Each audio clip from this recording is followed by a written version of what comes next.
Oh, some of our portraits are a little messed up with Luke being out, but that's okay. Oh no, I'm Luke. Oh no, this You're is Luke way right messed now. up. Slim is Bay. Hello, everyone. Welcome to tonight's session of Weird and Wild, session 52, Weird Science. I'm Jaso the DM. We're out one Luke, so our portraits and names are going to be a little flipped out of place, but that's okay. In the meantime, who else is joining me tonight? Hello, everybody. My name is Bailey, and I'm playing the androgynous Eidolon Glacé Lure. She is a College of Glamour bard. What's up, everyone? My name is Kevin. I play Sun Kong, your apeling bionoid monk, following the way of the abundant spirit. My name's Slim Brian. I play Rinkez, a lizard folk fighter, martial archetype of the gunslinger, and I'll also be playing Aesop, bird monster, and resident nerd. I'm Kyle. I'm playing Chemo, Shadow Wealth, Shadow Monk, Shadow. Luke is going to hate you. Hi everybody, my name's Nick. I play MVD, the half-elf celestial warlock pact of the tome, and my familiar is the greatest pseudo-dragon of all time, Jira. We have some ambient rain considering the situation you guys are in on Neo Gokyo, but I don't even know if I really have to play the ambient rain because I could just open my window right now. So if my power cuts out or anybody else's portrait disappears, it's because a large majority of us live in Florida. I'm pretty sure all of us now, since Luke is out. So if any of us disappear, crawl happened to us. So, but in the meantime, I just wanted to throw a thank you out to those of you who joined us or followed us last session and put us at that 100 follower mark. That was real nice of you. So thank you, Rigor and Vice. Thank you, Astronatural Wow. Thank you, Lumber Gundam, who put us at that 100 follower mark. Lumber Gundam. And thank you, Gravity 2DX, for the bits. As a quick reminder to everybody, including Gravity 2DX, you guys are building up loyalty points as you watch and do things like grab the rifts that appear and stuff like that, which you can use to buy the characters cool stuff like inspiration or like last session some weird bit stuff. Thank you for rating us husband and wife. That's very nice of you. And yeah, so take a look at your points. You can view them either on that little panel for the stream avatars down below, or you can click on our panels down below where it will take you over there, and you just find the panel that has the one that shows the different tiers of rewards you'll get for doing different things. If you click on that one, it should take you over to the page. But thank you. Take a look at your points because you can buy some cool stuff and interact with us that way. Yes, we have our stream avatar stuff. I'm just going to type in the extension for those of you who like to open it up on your phone or whatever other means you do. So you can have that. We did a poll previously, and it was a fate poll for little avatars at the bottom, and the unicorn won. So now we have unicorns available to be purchased with bits, or for those of you lucky enough to be part of the actual D&D group, you can just pick a unicorn if you want. Thank you, Lone Wolf. And Looney Loomworks, yes. Unicorns in different flavors. Actually, along with that, we finished our poll from last week, which was classes, which you guys were taking a look at before. Oh, and thank you, Rams Live, for cheering us. That's very nice of you. Yes, the class poll, we did a poll last week, which was between the fighter, wizard, cleric, and rogue. Poor wizard didn't get anybody's love.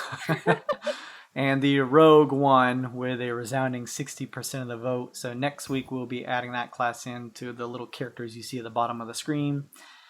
You can check out all those details in the little extension panel below. Also, let's take a look. We have a new poll up for monsters this week, and that's between a Minotaur, a Beholder, a Medusa, or a Witchlight Marauder. So head on over to our Twitch page. You can find that in the details below, or just go to Twitter and type in God_mode, GAWD, and you'll find those and vote for the one that you want. And then next week we'll announce who won that one and add that in for fun stuff. Just fun stuff that you can do with your little characters down at the bottom of the screen. We hit the 100 mark, so I was going to go and give out this D&D box starter set. And I mentioned as a stipulation when we began starting this giveaway that once the winner was picked, I would send them a message and give them like a week to get back with me through the DMing on Twitch, just because there's probably a decent amount of people on Twitch who may not be incredibly active, or maybe bots. It's hard for me to tell sometimes. So I messaged a person, gave them a week. They didn't respond to me, so I'm going to be picking again. I don't really want to announce who it is until they actually get back to me, so I'm not just like, I picked this person, but they didn't win, and keep doing that. So I'm going to re-roll tonight. If you will keep an eye out in the next day or two, or maybe even tonight, you may get a DM in terms of me trying to contact you for getting information to where to send this pretty awesome starter set box. So keep an eye out for that.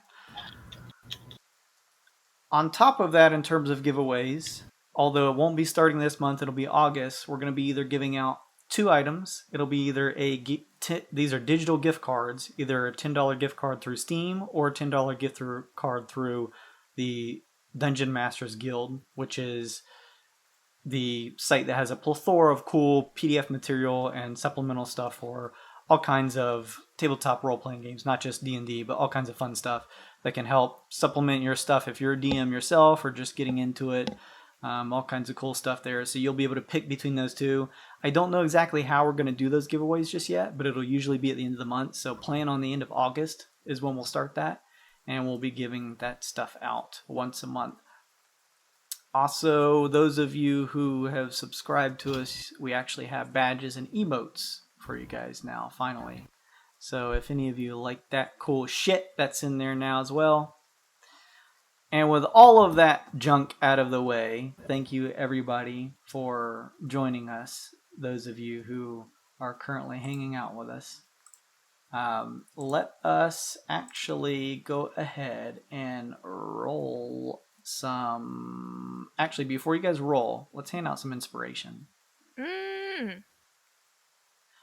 Because there's a decent amount of you who need some inspiration cards. Considering what happened last week, sure.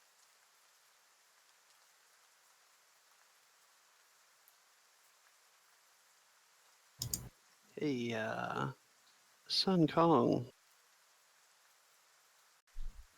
I got a good card if you want. I actually got a pretty decent one also, but what did you get? Sea legs. I got the same one. Wow. Slim, Perfect. I'll let you draw twice if you'll just make sure to differentiate between the two cards between your characters and Aesop's. Yes. Both for me. Yeah. I've already fucked this up, clearly. Alright. I mean, I guess it works. The other one I got was fair trade in case anybody needs it. I know Luke would be apt to trade. Yeah, you guys can trade cards if you want right now or forever hold your peace. I'll keep mine. All right. So, with that all out of the way, why don't we roll some die to see who wants to give the recap from last session? Whew. Oh. It was Burning like that wait 20 for- immediately. Yep. Oh, Wow. shit. I actually really wanted to. I was kind of excited. Rating Rainbow says that his DM always forgets inspiration. Oof. Remind that Yeah. beat. Remind that sucker. He needs to reward you guys for your cooperation. Guess that's me. Sun Kong, buddy, pal, my friend. What happened last time on Wyrd and Wyld? Last time on Weird and Wild, we find ourselves fighting these red constructs atop these the spelljammers, couple 100 feet in the air, along with some like brain-sucking things. I don't know. Aesop was talking about them. I don't know what they are, but they seem pretty nasty. We all kind of ran into some trouble at one point. Me and Aesop were both paralyzed. Aesop, while in midair, was paralyzed, so began to fall, which was terrifying. I almost slipped off the ship, but luckily came to my senses and was able to grab on. Aesop as well came to his senses mid-fall and was able to fly back to join us. We dispatched the enemies around us. I don't remember exactly what happened on the ground because I wasn't there. But then well, actually no. Let's see, Rinkaz and Nvidi and the others got attacked by the hunter. The steel Beast. predator. Steel I mean, predator. it is a hunter. You're right. You're not wrong. And it was looking pretty dicey for them too, but luckily, Nvidi was able to force it away. I think it was Nvidi, and they got into the elevator within the hotel or the apartments, and was able to escape. Luckily that way. Glace almost got her brain sucked out. And it was an emotional roller coaster this session. So I believe currently she's still sitting at 0 intelligence? Or okay. I couldn't remember if we fixed that yet. But yeah, they got in the elevator, got to the top floor, and got their own spelljammer to catch up with us. And they caught up with the rest of the group, but myself, Aesop, and Chemo got to the front ship where we found Leah. And that's where we are. Yes, the real Leah, you guys had caught up. Aesop did not completely pass his perception check when getting to the top floor, so you guys were unsure and just sort of crossing your fingers that after all the trouble of catching up to this front ship, that it would actually be the original Leah inside that you were looking for the whole time. And good thing it turns out that it indeed was. So you guys caught up with her and found yourselves face to face with her as the previous or the few ships behind in tow with Rinkaz and Nvidi, and then one with poor Glace on it, who unfortunately right now has 0 intelligence. Almost had her brain sucked out, but she made it. We were all in a bad place last week for a Yeah, little bit. it really was. It really was. Speak for yourselves. Except for Chemo. Yeah, except for Chemo. Thank God he kind of saved Glace. Chemo was sort of a just unfortunate viewer to all of the goings-ons. I owe Aesop 500 and Vidi 1,500 and Chemo my life.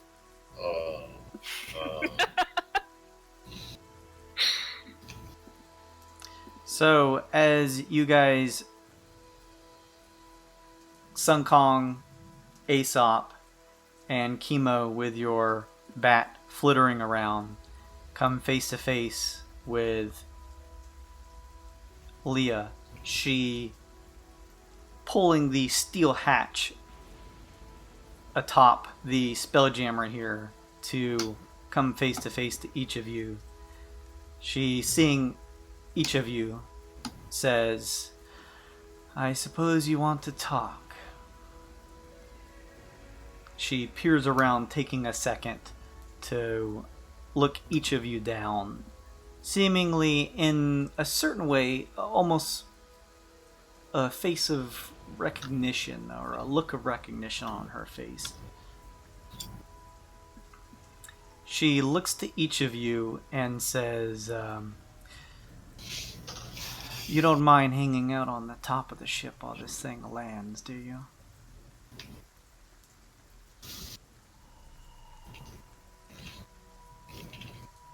That's fine. Okay, Chemo finally says, as the ships continue barreling down the high space 160 feet up in the air through the rain. You hear her pull the hatch, or you see her pull the hatch down some, not fully, but just tuck it down some, and you can hear some muffled sounds of her, what sounds like her communicating with the what you guys assume to be construct in the seat of the spelljammer, probably navigating him in a certain way to bring you guys to some successful landing. As this is happening, Sun Kong, Aesop, Chemo, as well, because you guys are wearing your earrings of communication, so you can all collectively hear the happenings here. Nvidi and Rinkaz, are you guys trying to do anything in particular as you see the strings of ships begin to shift and move off the standard course of where you see the rest of the ships headed? You do notice, I will say, Nvidi as well as Rinkaz, you see Glace up ahead. What is Glace currently doing on her lone ship? Glace is probably looking at the rain, and every time it hits her eyeball, she like blinks, then looks up at the rain again, continues to do that. And there is actually not a separate Leah on that ship with you. And let me go ahead and really quickly switch over to my main PC, because this laptop is, again, just being a piece of shit. Are you two seeing this, Rinkaz and Nvidi? Do you guys attempt to do anything? Seeing Glace up ahead. It does look like she is being at least relatively consoled in the arms of Clatter, her guardian, if you will, at this point. But the ship is also some spaces ahead of you. So if you, Nvidi, you wanted to attempt to do anything to help her out, you could. Otherwise, hearing the happenings over your earrings of communication, you guys could also just wait until you guys found a separate area to land. It's up to you. I just kind of gestured to the Nvidi and then the rest of the group and the driver and say, I think that's them. Maybe we should head down and... Yeah, as long as we're all together following them. Kibo definitely would have said you guys need to look after Glace. You can't leave her. She can't look after herself. You guys do notice at this point the front spelljammer, the one that the half of the party is on, with Sun Kong, Aesop, and Chemo, as well as Leah, that you were able to hear over the earrings of communication, has begun to split off from the rest.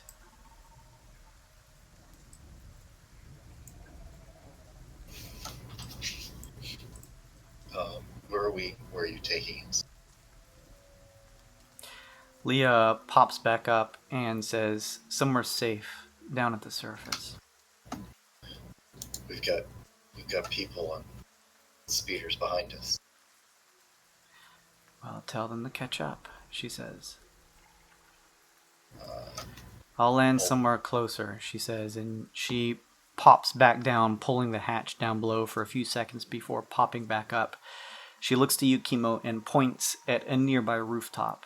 Tell them to head with us over there. I'll radio them the coordinates. The rooftop here is some stories below you, Chemo, but still a pretty tall, high-rise type of structured steel building.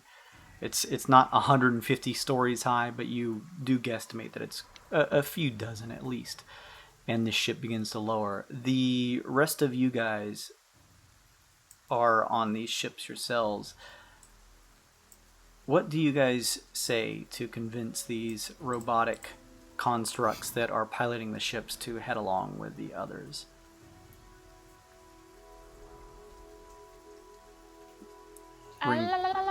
Rinkaz and NVD specifically. To convince the robot to follow the other group. Yeah, you heard this over the earrings of communication that the front one with Leah and the rest of the party in it is splitting off. But yours seems to be staying the course of this sort of line of Spudjammer traffic. Smack on the window and looked at NVD and Yeah, we really have to go that way now. That's my mistake. I forgot to tell you. Can you fix that? Like now, please? Make a persuasion check. Nice.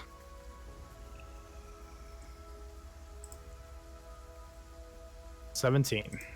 Okay. The robot, in the previous session, continues to go, a weight limit exceeded. This route will be quick to offload. Everyone following front, Spelljammer. And you see as it begins to shift. You guys still notice at this point the Spelljammer that Glosse is on is still going in line with the others. That's not good. Do something about that, or Glosse, can you hear us on communicators? We need to land. You can see from this Hello? distance as you pull your head back out from the cockpit, lowering the hatch, now that Glosse seems to be almost shocked that something is in her ear. And you can see that Clatter is holding her in its arms. It seems as though something may have happened to Glosse that was pretty detrimental to her mental psyche. Anybody? What's up with Glosse? Hello? you gotta Sing get on. to that ship. Can you get to that ship, or do you need me to? I tend to stay on the ground. Yeah. Can't you fly? Kilo starts running and jumping on ships. It's dim light up here, so if you're able to use your racial to do your vamp to each ship, I'll say that you could do so to each one. Considering you're essentially teleporting, you don't need to make any sort of check to hold on. Once you get there, you're just sort of immediately landing there and kind of stopping. There's no velocity from jumping per se. How's it going? Clatter turns towards you, Chemo, holding Glosse in its arms. Give him a Glosse. thumbs up. Glosse reaches out for Chemo. Kibo kind of pushes past and starts yelling at the driver. Alright, we need to change the route again. Got a medic waiting for us over on that platform. Make a persuasion check with advantage, seeing as the Yeah. construct is able to Yeah. see from here with the open hatch that there seems to be some type of mentally injured person on the ship. That's a 12. 12 with advantage? Yeah. Okay. Still seeing Glosse in her state, actually being held, especially the fact that she's being held by Clatter, the construct, which to it probably looks like another robot. It turns and says, "Understood, following course with front, Spelljammer." And similarly, it begins to divert over to a nearby rooftop that Leah had mentioned previously. You can just barely hear a knife slide back in its sheath.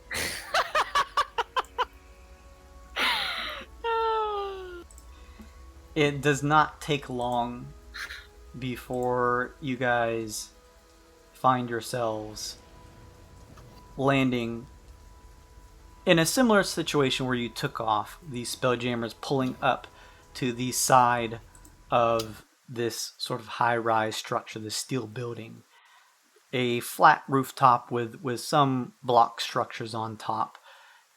You can hear the hum and occasional shifting jolt of what looks like blue electricity moving from within inside the steel venting some type of what looks like electrical device that probably runs off of some type of lightning arcane energies that probably power some of the things inside of this building through some sort of magiance.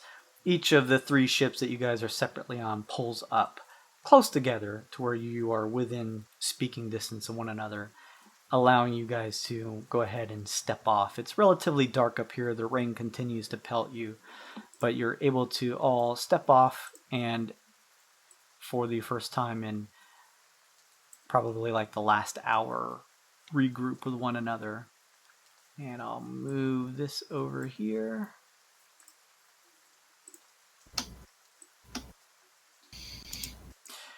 As Clatter and along with you, Chemo, step off the ship, you guys can see Glace is in somewhat of a what almost looks like a mental stupor.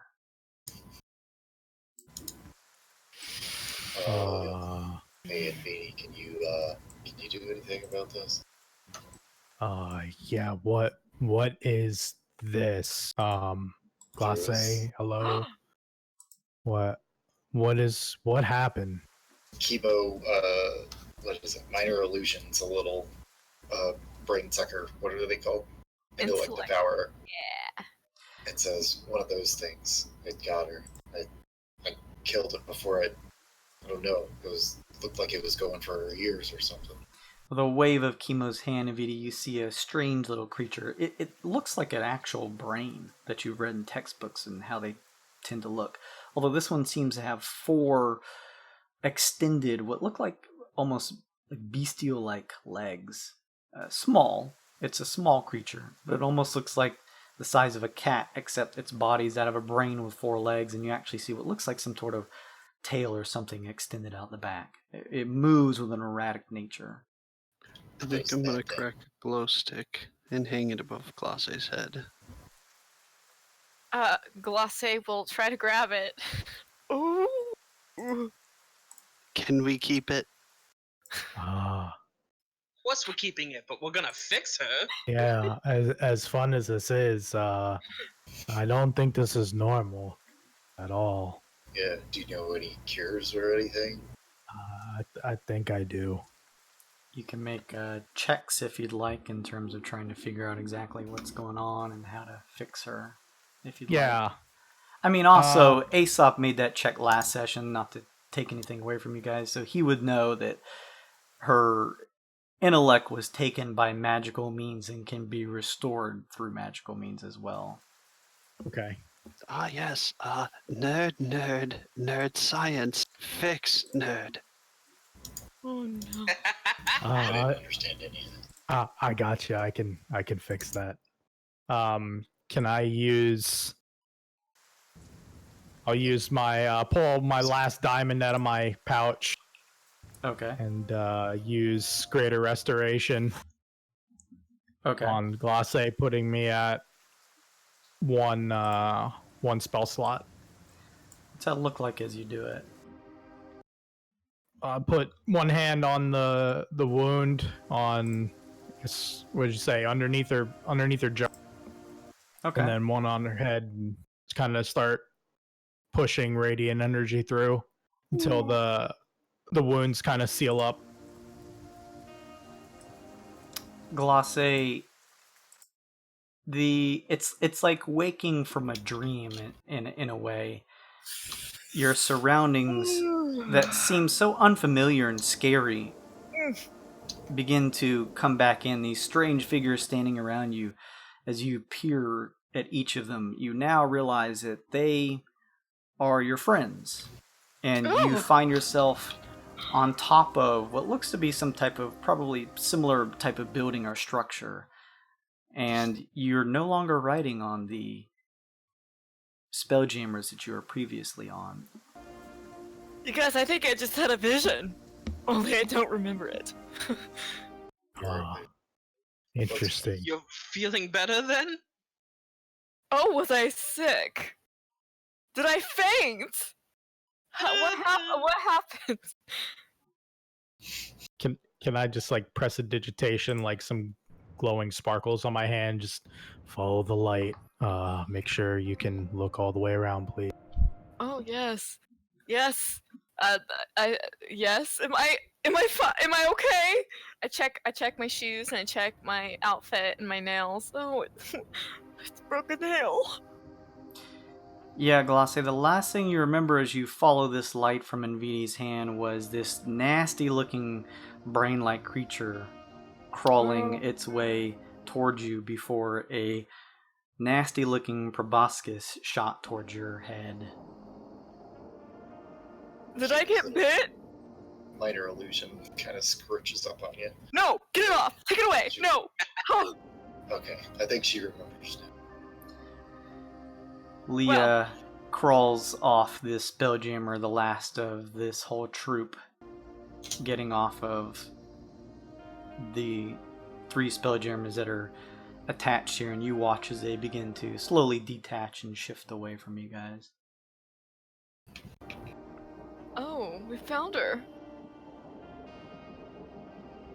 It's nice. Hello, Leah.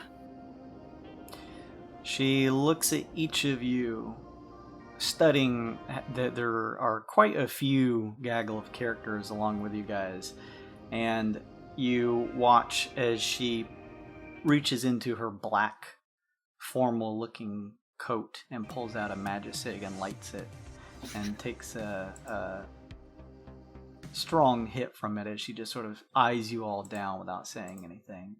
Yeah, those things will kill you. So I've heard. So, what did you all want? What did we want? Well, I think there were a couple of things we wanted. You First, seem to really do a thorough job in trying to find me despite all the hurdles I put in the way. You put those constructs in the way? No, not those. Those seem to be after you. Oh. Of course they are. A specific you or us? I don't know. A question you'd have to answer yourselves. Have you done something that pissed them off? No. Who knows? Robots? I mean, besides killing them? What? I mean, we've been off of Neo Gokyo for some time, and we left on... I mean, we didn't do anything wrong. We didn't take anything. Who do those robots belong to? Listen... Those were the vultures, right? As you've heard before, they seem to be going under a new name of the Vultures, yes. And they were previously the Syndicate. It used to just be under the catch-all term of the Syndicate. So... I don't know.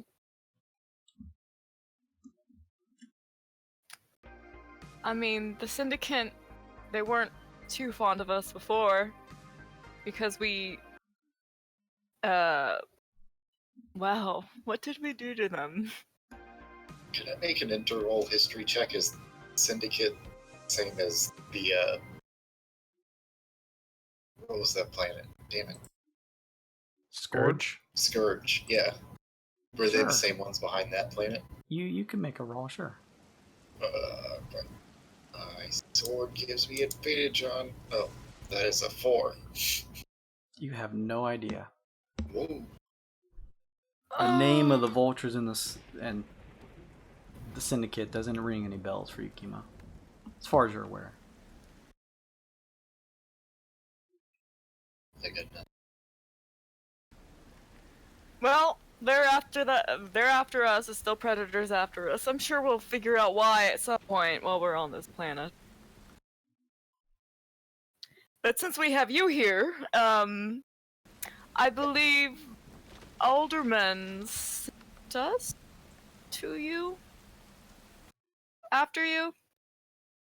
Her expression changes a bit as you say this. A slight look of shock on her face. What does he want? What does he want? Well, Aesop, you wrote this down. What's it, Alderman? Rinkaz prods Aesop. Yeah, tell him what you know. Oh. Can we roll a history check? You guys were hunting down Leah because Alderman said that she owed him a favor and that she would have a way to safely see his granddaughter to safety. That's right. Okay.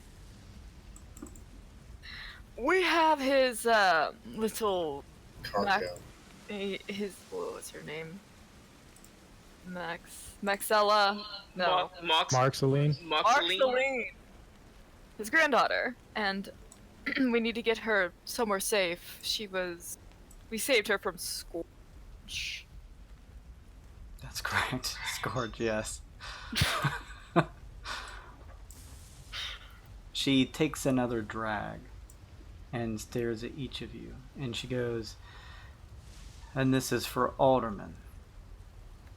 Yes. Directly from him.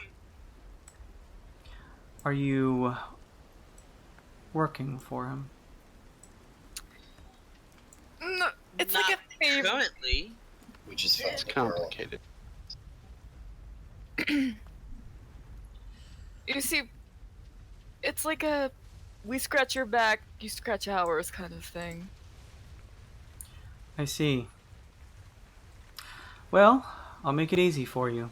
No, No what? I'm not doing it. Oh, He said you owed him a favor, though. she's a little girl. She can't walk.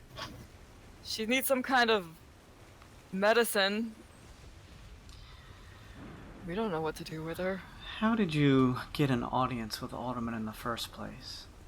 I realize who you are. You're the tycoons. You have a bit of a face around the Twixt. But what was it that drew you to Alderman's attention? We have his granddaughter. Yes, and I mean, if you're talking about initially, honey, they found us first, I believe. I So think. they contacted you all first. I think. And this relationship between you and them, has it been going nicely? Oh yes, they've been getting us information, and it's been very helpful to us. I assume you, in turn, have been returning some information to them. Yeah, Did they have an interview with you? She says as she takes another drag. it was really yes, it was very brief. It was not really much of an interview. It was just like a nice conversation at a table. I see. Well, my answer is still no. Honey, why? We came all the way here. She's a little girl. What else should we do? What should we tell Alderman? You have Why no no? idea who exactly you've been dealing with. How long have you been talking to the 10th pit? Few months, maybe? They do seem shady. What do you know that we don't know? I They know always quite make a us- lot. Is your real name Lydia? No. Okay. And I understand what you're saying. We don't necessarily fully trust the pit, but we're not doing this necessarily for them. She needs help. Wouldn't you do it for her? For Marceline? The girl to me is irrelevant. My life is more important than any stranger, be it a child or not. Well, what if we... And well, I mean, if the 10th pit and Ultimate are that dangerous, wouldn't you want to help them and be on his good side? Preferably, if I had my preferences, I would be as far away from any of them as possible. In fact, I would rather be unreachable, which is what I attempted to do until you all were able to facilitate in helping him hunt me down. Well, he already knew you were here. It's not like we told him. He told us you were here. So, I mean, I don't know, again, I understand where you're coming from, but he already knew you were on Neo Gokyo. Why don't you do me a favor? Go back to Alderman and tell him you did not find me here on Neo Gokyo. And in return, do you have any information on where we can at least go, what place we can go to for Mark Celine? A nearby adoption shelter, perhaps? Do you know anything about Diedrich? What about him? Is he also as bad as Alderman? Diedrich was one of the founders of the Pioneer Patrollers. Passed away probably some 80, 90 years ago. I wouldn't know that information. So what's so bad about the 10th pit that we should know, that we should maybe run from, that we don't know, that you know? First, let me ask you this. What makes you suspicious of them? Well, when you walk in, they put this icky zone around you that makes you tell things that you don't necessarily want to tell. Like, You're shady as hell. It's kind of just the feeling, yeah. yeah, and like the I'll do this if you do that kind of thing, and like, don't tell anyone about us, and you know, it's all secret. In the 10th pit, honestly, the 10th pit, come on. And what information have you shared with them? Nothing much. I mean, they know basically what we do, but No, we you're keep a just lot trying close to to the chest ourselves. you're just trying to get free information. Have you ever wondered why there was multiple versions of myself under the employ of the 10th pit? Yes, why is that? Arcane clones. They have a cabal of wizards that know all sorts of dark, high-level magics. Do they all have the same memory, or are they all different? They would all have the same memory of me at the moment that the spell was created. But of course, before any of that was to take place, they wiped my memory. So they had a fresh slate of clones to work from. They could work with the clones, start out, give them false histories, tell them that they were under the employ of the 10th pit, and if they did their jobs accordingly for the number of years, they could be let go. Did they keep their word? I didn't stick around long enough to find out. This interview you had with them, short and sweet, you said, right? Mm-hmm. Rather boring. I'm sure it wasn't for your clones. Oh, we have clones? Wait, how do we have clones? No. We've never met any of other us's. Other than that time. We never met any other clones. Of course you didn't. Why would they let you? How would they even do that? We only go in there every once in a while, and we don't stay in there for too long. That's a good question. It could be something as simple as a single string of hair. Maybe it was the contract we signed in blood. I have no hair, so that's good. Yeah, that was a shady contract. There was a lot of pages. And signing in blood isn't, like, the most normal thing. Oh boy. I mean, I don't think they know too much about what they are either. They seem to have lots of,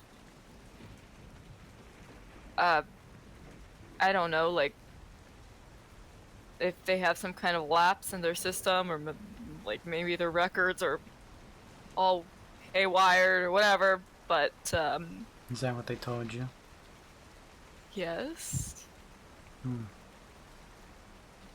I mean, if they're bad people, why won't you just tell us, and tell us why, so we can stop them? I would think that you all wouldn't be as oblivious to the fact that they are. They're extremely secretive nature. The fact that they dabble in all sorts of terrible business. I'm sure you've come across the people that they've been intertwined with in the past. It's like putting two and two together. Well, this may be so, and we might have to deal with them one day, which we will if we have to. I'm not worried about that myself. Are you talking about now, the 8 or 9 of you right here? You're going to take down the entire 10th pit? If we have to. I kind of laugh and look to Lasse and say, I'm pretty sure we could do Wyrd. But that being said, I mean, again, wouldn't you... He knows you're here. He knew you were here before we even thought about you. Even if you try to run, he'll know where you are. Wouldn't you rather help him and maybe he'll leave you alone? Again, we're not working for them right now, really. We saved this girl because it's the right thing to do. She needs help. So you're saying that once you do this Good Samaritan's deed, you'll no longer work with them? They've been giving us awfully helpful information, and honestly, there's something dangerous approaching that I feel like they might know more about, or they just know how to get information, and And working with them doesn't mean we agree with them. They're a means to an end. But I mean, if we have to, again, we will stop them. But if they can help us do good in this world, then we will use them as we need. Ever stop to consider that the incoming evil that you feel approaching is the 10th pit themselves? Are you talking about the Twilight? Possibly. it could be them. We see it as a working relationship, that not that everything we do is just and good. We usually try to lean towards, the lighter side of things, but I get we've it. seen some of our work. You're wild knots. You have to do bad things. You're maybe a step up from mercenaries. I understand that. What I'm trying to subtly paint for you is the fact that who you're dealing with is a group of tyrants who has been established in the Twixt for the moment since its inception, and is an incredibly evil group. Do you know anything about mind control, and if they have anything to do with mind controlling? Stones, maybe purple stones? It's very possible. I wouldn't put it out of the realm of their abilities. And our clones, did they get to go free, or do you know what they do with the clones? I mean, there's all of you running around everywhere. Where would our clones be kept? As soon as they would get whatever information they would need from you, they would discard the clones.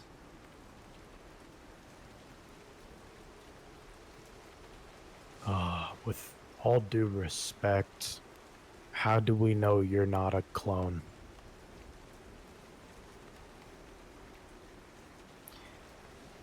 You don't. Oh. Fascinating. What is Alderman? With all due respect, how do you know you're not the clone? Well, there's only one me. I mean, there's only one person who could pull all this off, honestly. Unless they made another you. I doubt it. I know I'm me. I have parts of me that can't be cloned. Ew. I'm pretty sure. So You think, but you underestimate their abilities. Alderman, he's the regional manager of the Twixt for the 10th pit. The fact that he's dealing with you directly is concerning to me. Is he after something in particular, you think? I don't know. I have done my best to get as far away from that place as possible.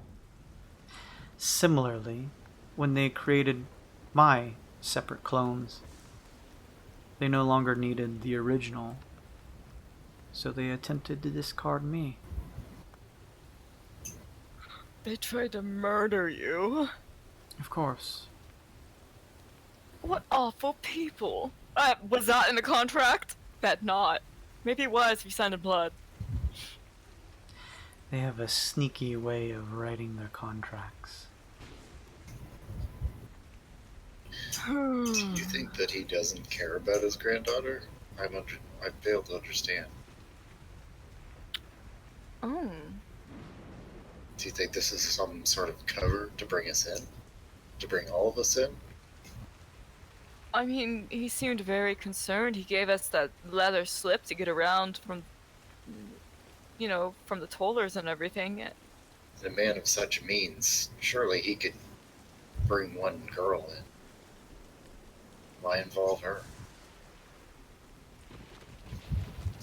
Why would he think you would know where to take her? What is it that you can do that he can't? I was able to access quite a lot of their information. I attempted an escape after I realized what they planned to do with me. I learned quite a few things from the books and scrolls that I read under their care. It showed me quite a few things that they've been doing and information they gathered over that period of time. I was caught, of course, because this is the 10th pit we're talking about. But before they got rid of me, it was under the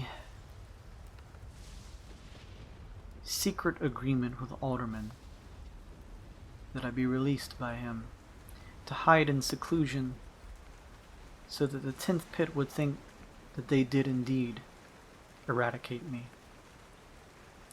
In return, Alderman told me that one day he may have to call on me for a favor, and I will have to accept.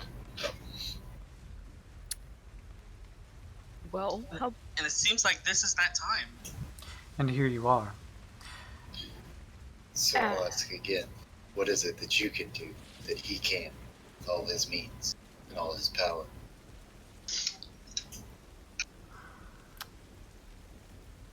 This Marceline, you said there's a relationship to Alderman. Mm-hmm. Yeah, it's family. When you join the 10th pit, you must leave everything behind. There is a formula you must take. The same thing they fed me against my will. It eradicates all memories before that certain point in time when you drink it. You are a blank slate to use as they will. Any member joining the 10th pit must take this. No doubt Alderman did himself when he originally joined. I don't know how this is the case that he's suddenly come upon the information that he remembers his lineage or where they may be. But if it's possible that he's beginning to remember that he has a relationship to this granddaughter or some sort, then it's possible, similar to my situation, that despite everything that the 10th pit is doing, their leader may have some soft spot to him. At least some sentimental value in certain ways. But he will use that to his advantage. In this case, he wants you to force me to hold up to my end of the bargain and secure his daughter to safety. The thing he does not have is the ability to safely secure her somewhere without the 10th pit finding out. And if they find out that their regional manager has ties to his past, they will make sure to get rid of them. Well, what if we have a... What if there's a place you can go where you can just get out of the Twixt and that's it? We know some people. We know some places. A place out of the entirety of the Twixt itself. Maybe. I mean, according to a source, yes.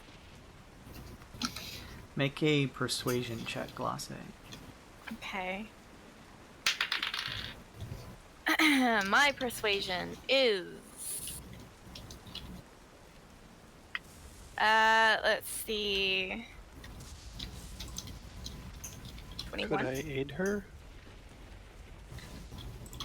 Recast knows what I'm talking about. You can aid her. Just let me know what you say to aid her. I'll look to her and say, look, as much fame and fortune as we've gotten and information as we've gotten from the 10th pit, I have a few sources as well as each of us individually. We've traveled a lot of corners around here and we've kind of collected some info. And it's secret, as far as we know. Maybe a few other people we don't know. But definitely not the 10th pit. I'll roll my aid. That's the exact same number, so at 21.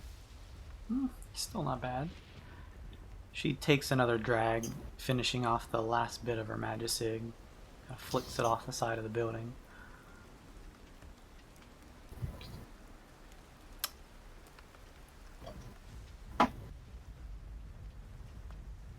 Perhaps we strike a deal then. Yes! What are you thinking? This girl. I'll take her.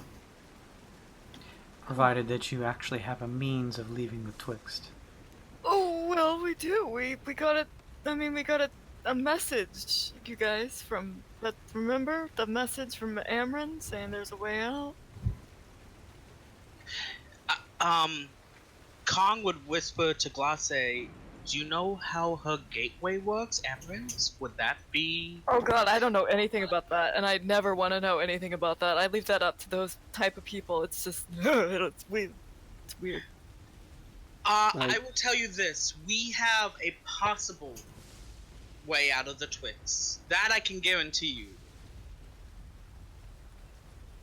I actually do have an honest idea of a way to get you away from the Twixt. Considering that anywhere in the Twixt, Alderman will eventually find me. And think of it this way.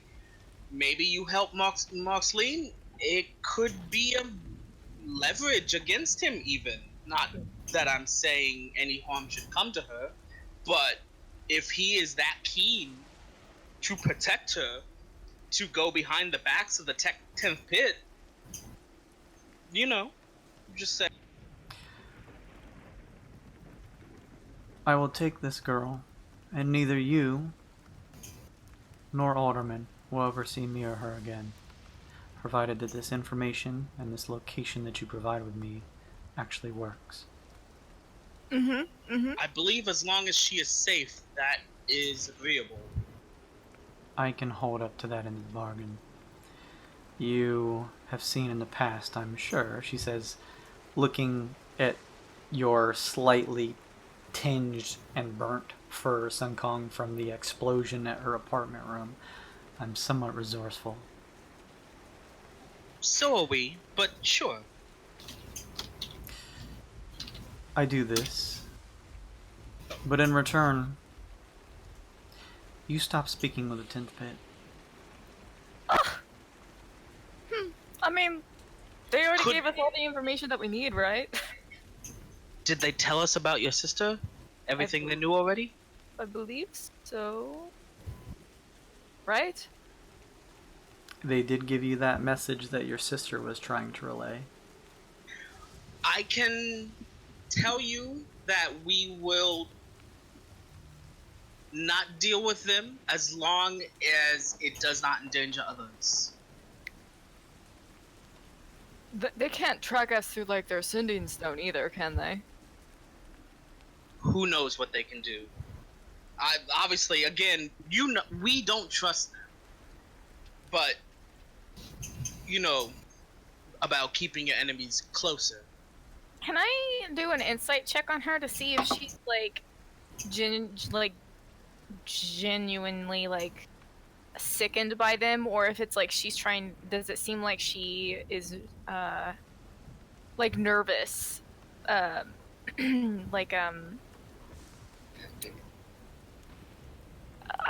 trying to. Never mind. You can make a check, sure. An insight check. Like if she's being genuine about all of this. Sure. And not like shady. An 18. She seems a mixture of being both genuine and legitimately fearful about what the 10th pit can do. Okay. Okay. So we give you the girl, we cut our communications with the 10th pit, you and her go off on your way out of the Twixt, and we never have to...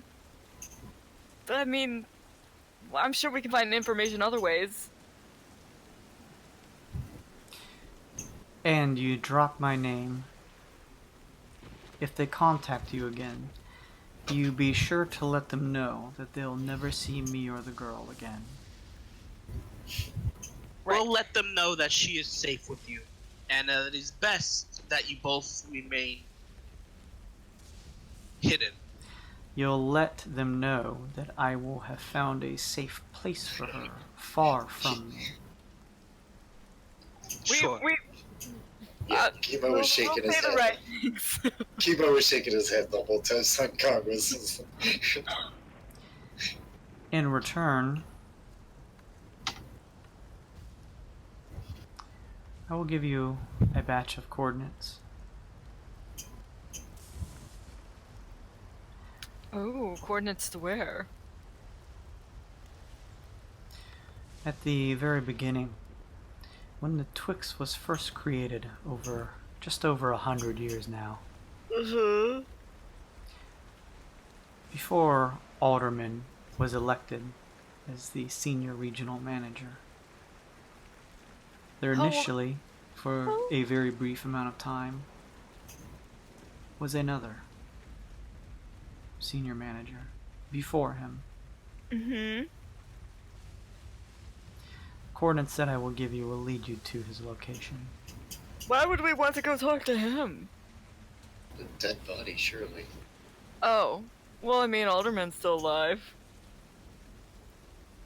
And he seems super old, apparently, according to the story and other things that he has said.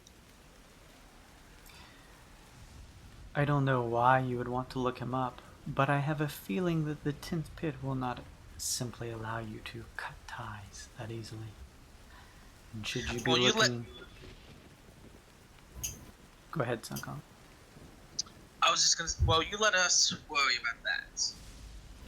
No, what do you know? Sun Kong. Twice you stepped in. Who is this? Who is this ex-regional manager? You will be able to see when you get to the coordinates. Oh, good. It's a secret until we get there. Yes. Great. Okay. Is he gonna be happy to see us? I don't know. I'm just saying if you're looking for more answers, then there they are. The consortium factions, they have their dirty little secrets, each of them, sure. But I don't think you fully realize who exactly you've been dealing with the entire time. Okay, well, can you at least tell us his name, give us a rundown of who he is, what he is? No. What to... Oh, you are killing me, Leah. That's fine. We'll take the coordinates, and I suppose we owe you coordinates to our way out of the Twixt. Yes, a trade.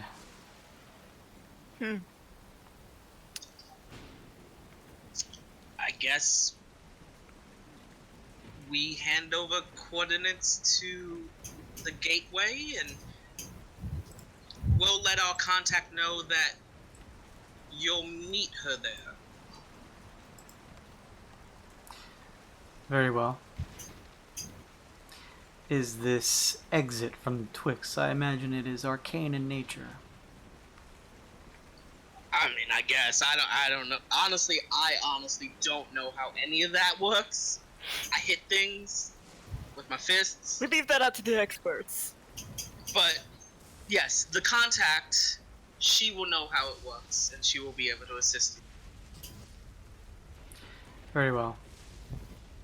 I will make my way there and wait for this contact.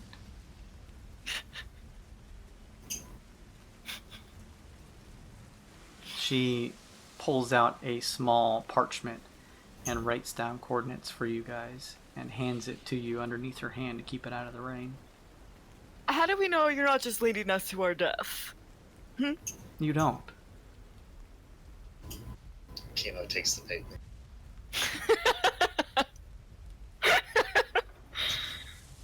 Well. And I guess you don't know if we're leading you to the same, so I guess we have to trust each other. Exactly. There is no way to prove either of our conversations. But I have no reason to lie to you. You're not gonna hurt this girl in any way or leave her to die, are you? And That's the draw most the important. ire of the entire 10th pit. Are you absolutely insane? Oh, well, okay. Well, once you're out, I mean, you're not going to just leave her, are you? I will find a safe place for her and then move as far away from her as physically possible. Can I do an insight check on her? Sure.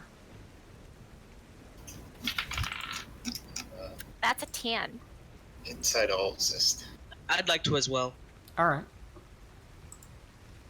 Oh, Sun Kong!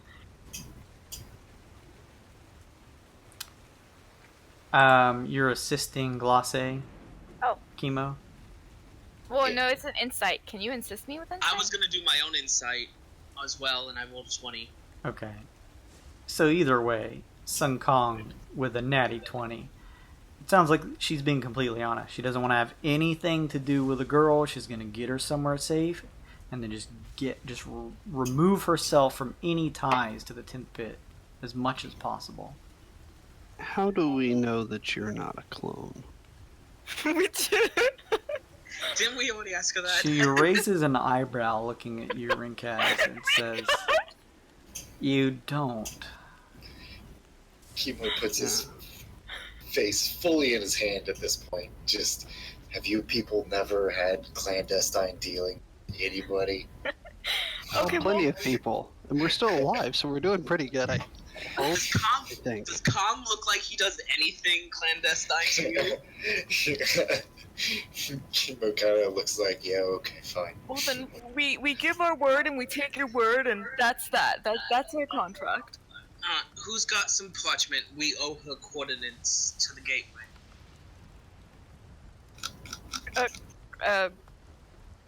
Well, You've got parchment, don't you, NVD? You've got that book? Well, you look like someone who has parchment.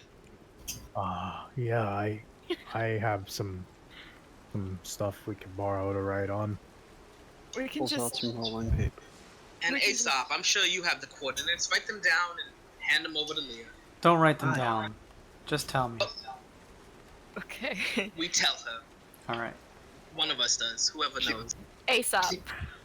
Chemo checks that we actually got coordinates from her. You take a look and see that there are actually coordinates written down. It says you suck. Gotcha! Just a you. picture of a... Thank you, Rating Rainbow, for following us. Leah thinks for a second, almost contemplating where those coordinates that you told her may be. Well, then I'll take my leave. Where should I find this Marceline? Oh, she's on our ship. Well, she's on her ship. You can either come with us, or we can, I guess, deliver her to you somewhere. I would prefer for you to drop her off somewhere. Safe and secluded. You choose the place, and we'll meet you there. Right, a third set of coordinates. I've got this map. Is it through a You warehouse? ever been to Relica? Oh, no. No. No. There's a warehouse, a ship warehouse, right? That we can just do this at. There's a place called Shady's Alley, owned by a man called Shady. Well, really. Leave her That's with the him, place. and in 24 hours, I will claim her, and we will leave Neogopio. Okay. That's safe to leave her there? I will be sure to pay him money to ensure that it is safe. Okay. It seems a place that seems exactly the kind of place people tend to visit. Well then, let's do this. I want to like chime in Kui. If I could call her, or no, wait, we can talk to her on the the earpieces, right? Or the crystal? Can't we get her through the crystal communicator? Yes, you cannot talk inside of the ship with the earrings of communication because it's technically a separate plane. Okay. But the crystal communicator can be used to talk with her. Woo, Kui, hello. You hear nothing. Oh no. Oh no, you don't think she's having an episode, do you? We need to get that expert. Okay, Leah, our ship's having a little glitch, and that's one of the reasons why we're here. We need to. Okay. Just So have her Shady's there Alley. within 24 Yeah. hours. Shady's We'll- Alley, We'll do She'll that. be there. run by a man named Shady. Shady, can't Pretty forget. cut and dry. Gotcha. Shady, shady, shady. Well, it was a pleasure. Absolute pleasure. She Kilo So- man holds up a wavy hand. takes out another majestic and lights it and begins to head down a set of stone stairs at the side of the building that seem to lead down the floors down to the base. As we leave, I look to her and smile again and say, if the 10th pit doesn't kill you, those... Well, Wait, what'd the you say? You cut out. I look to her as we're leaving, and I wave and say, remember, I point to the majestic and say, if the 10th pit doesn't kill you, those will. She continues to just watch you as she steps down the steps, as you watch just the top of her head disappear behind the side of the building. Well, we have a little plan now. I suppose we need to get back to the ship and... Well, no, we need to find the contact. After she is out of sight and I think out of earshot, I look at Kimo. I'm like, "Aren't you glad you joined us? Like this all the time." We're happy to have you, Kimo. Kibo And Just nothing kinda- bad ever happened. unleans from the wall, flicks his majesty up. Well, we're here now. Yes. Sorry, there's just like loud thunder and I... Was it from the game or real life? So... Now we found Leah. When were we expecting that expert to come along our way? Were we waiting for him? Well, it was X-23, wasn't he the expert? He was gonna come on the ship? The old man? No. He said that he was gonna find somebody. That's right. Yes, he had specifically mentioned to you guys that since you didn't want him to take a look, that he was going to hire a specialist, but it would take a few days and that he'd have to look into it. So you don't actually know how long it's going to take. You haven't contacted him yet. Can we contact him right now? You grab the crystal communicator and use it to attempt to contact X-22.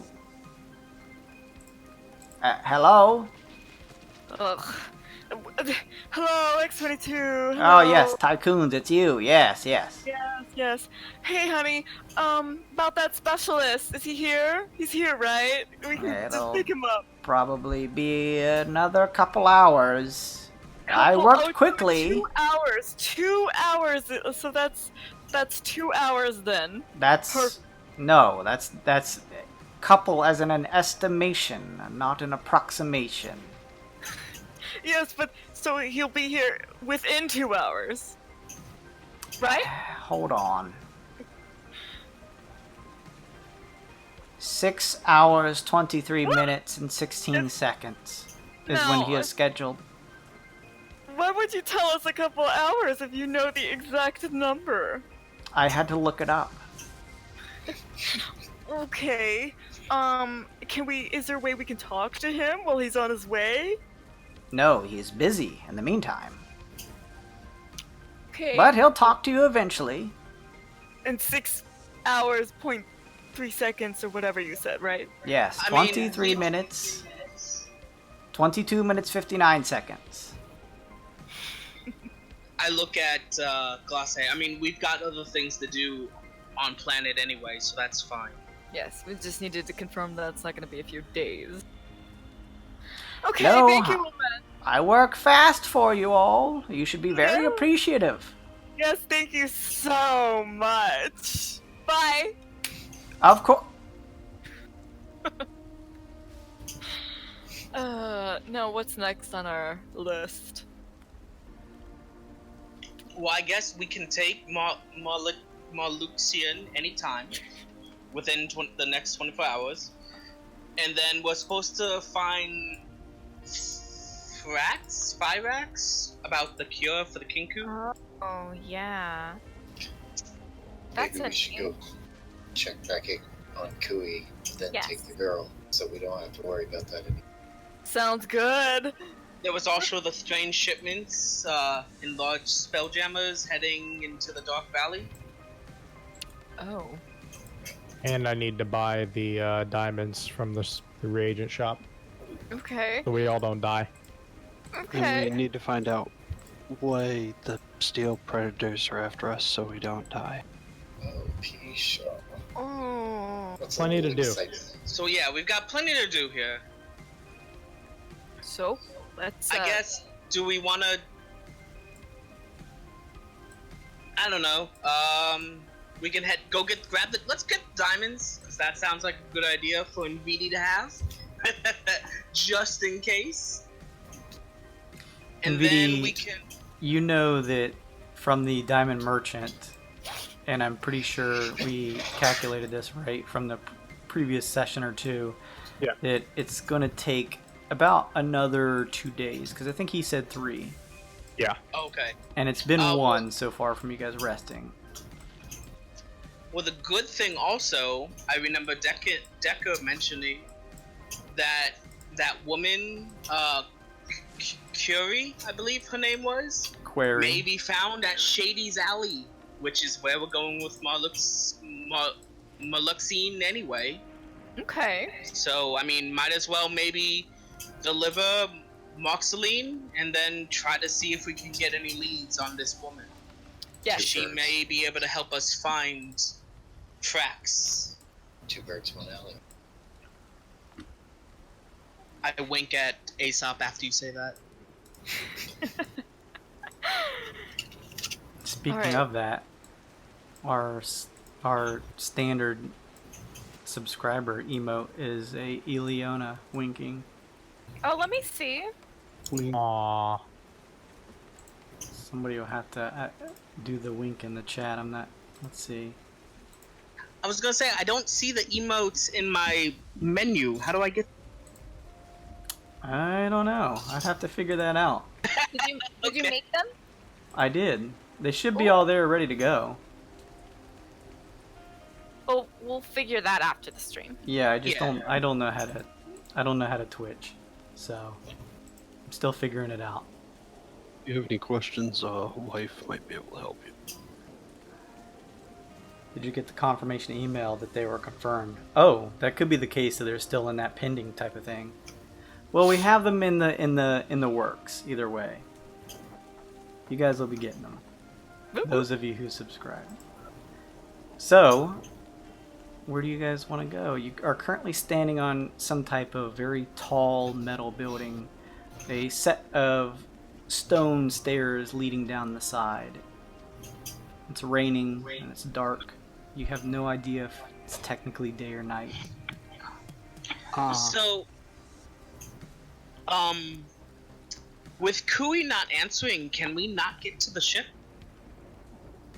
I mean, she just can't answer us. We can still. This is still the key inside and out. Oh, I couldn't remember if it just worked or if she did that. You guys remember that in the beginning of this season, season 2, that Kui now has the ability herself to allow people in and out of the geodesic ship. So, for example, if you guys needed to send someone back or get someone out of the ship and you weren't near it, she can do that herself. But you guys can still go in and out yourselves using the crystal communicator. Okay.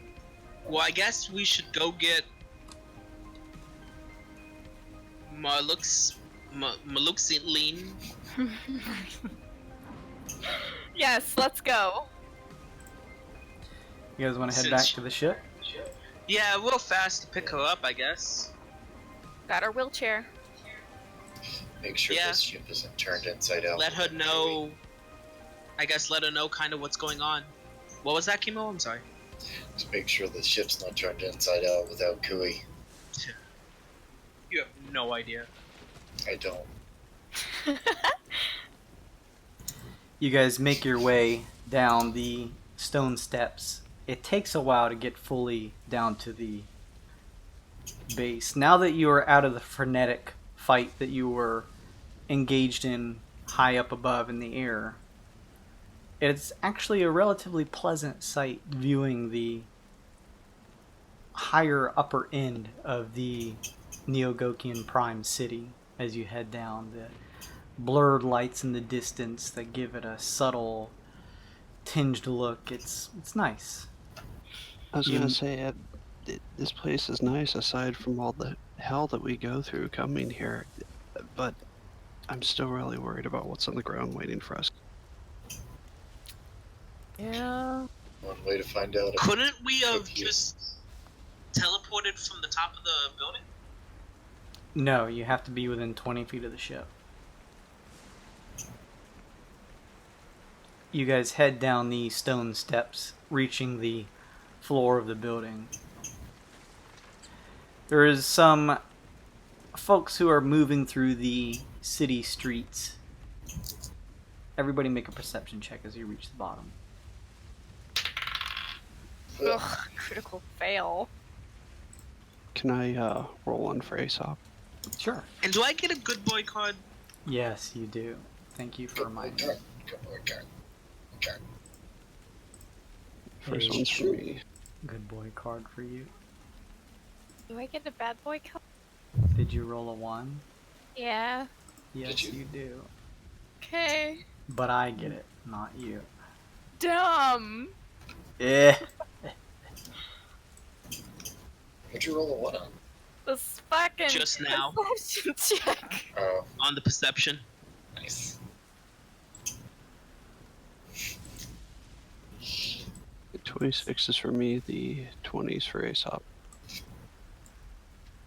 I also rolled a 20. 21. Unnatural. This kind of reminds me of last week.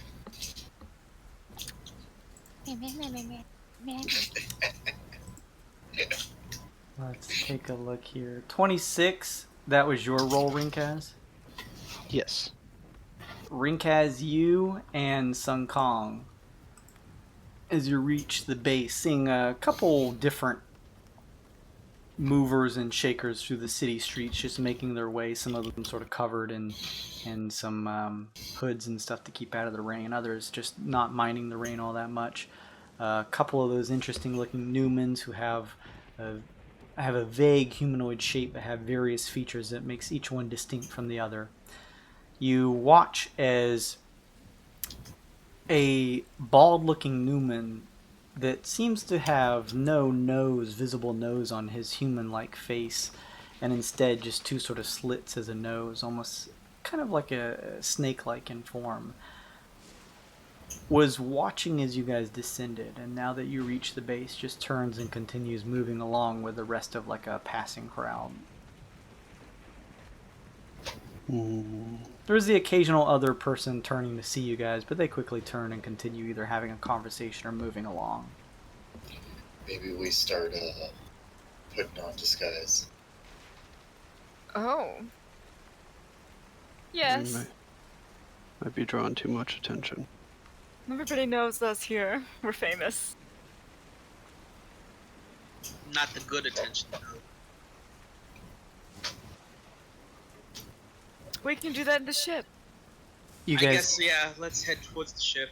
continue moving along through the city streets of Neogokyo Prime. Are there like clothing stores and stuff like along this route? Cyber Styles. You guys, it would be like an extra 10 minutes travel, but you can make your way over to the market district if you wanted to buy some stuff. Like I'm thinking like movies, like there are racks on the causeway where you can just like walk past them and stuff. Like I need to nick some stuff. Oh, like that scene from Sherlock Holmes. Scrap everything. Yeah, from 1,000 different things. Yeah. You would have to head over to the market district, and unfortunately, just because of the constant rain, nothing is just sort of hanging outside. But with a proper check, you may be able to sneak into a clothing shop and make out with some stuff. Just keep on that.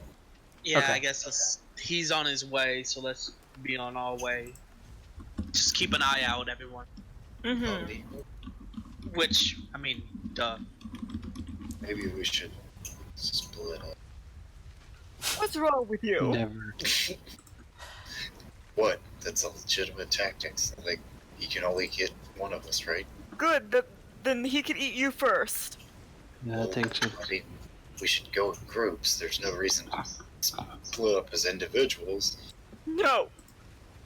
I hit that thing dead center at least 3 times. The only thing that's going to be splitting up is us into pieces if it comes and finds any of us. Kimo throws his head back and looks up at the sky. Fine. Let's go. Don't worry, I won't tell anybody who you are. I mean, everybody already knows. Oh. Sun Kong winks right directly into Rek. Yeah, here's an interesting question. Was Rek on during that conversation with Leah? No. I think if can we retcon it where like if Rek was obviously taping us? You made a point to say that you were going to turn it off when we found her. Okay. Okay, cool. Well, Like, It let's was say we turn it last back session, on. but Do we want to turn it back on? Yeah, we'll turn it on. Like, yeah. Okay. down on the ground. You guys head through the various streets. Glace, as well as Aesop, you're a little worse for wear. Glace, you don't have any real terrible physical wounds, but your just mind is reeling.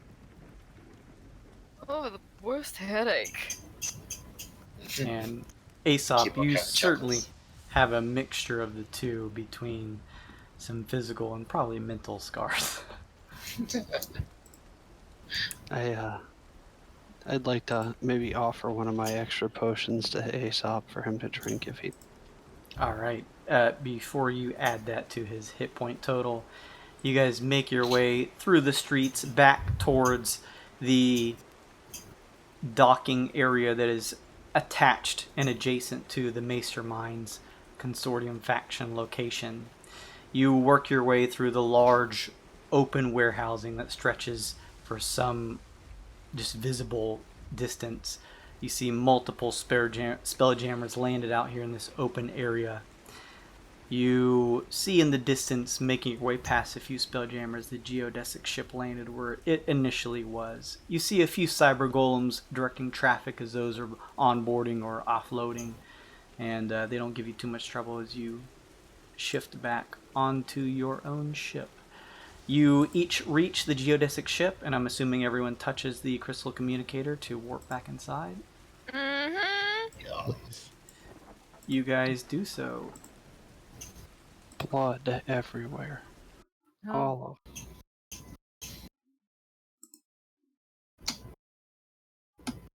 You guys find yourselves within the geodesic ship. Once again. Cooey! Oh, is Cat's actually here? Ket's I think you guys had Kets out previously doing something. I don't remember what that was. Probably talking to him about Kui. I think Kui had glitched out when we were talking to Kets. Yeah, you see Kets out. There's a number of what look like numerical common pieces of arcane code that are just sort of running next to his already translucent sort of arcane intellect form. Cats, can you locate Kui? Working on it. Currently, she cannot be found. How Has long? she been? I was gonna ask. Go ahead. Same thing. Oh yeah, how long? You're asking how long she's been gone? Mm-hmm. She has been unavailable for 11 hours. That's like a lot more than what she said. Okay. What was the duration of the last time Kui had an outage, Cats? I believe 4 hours.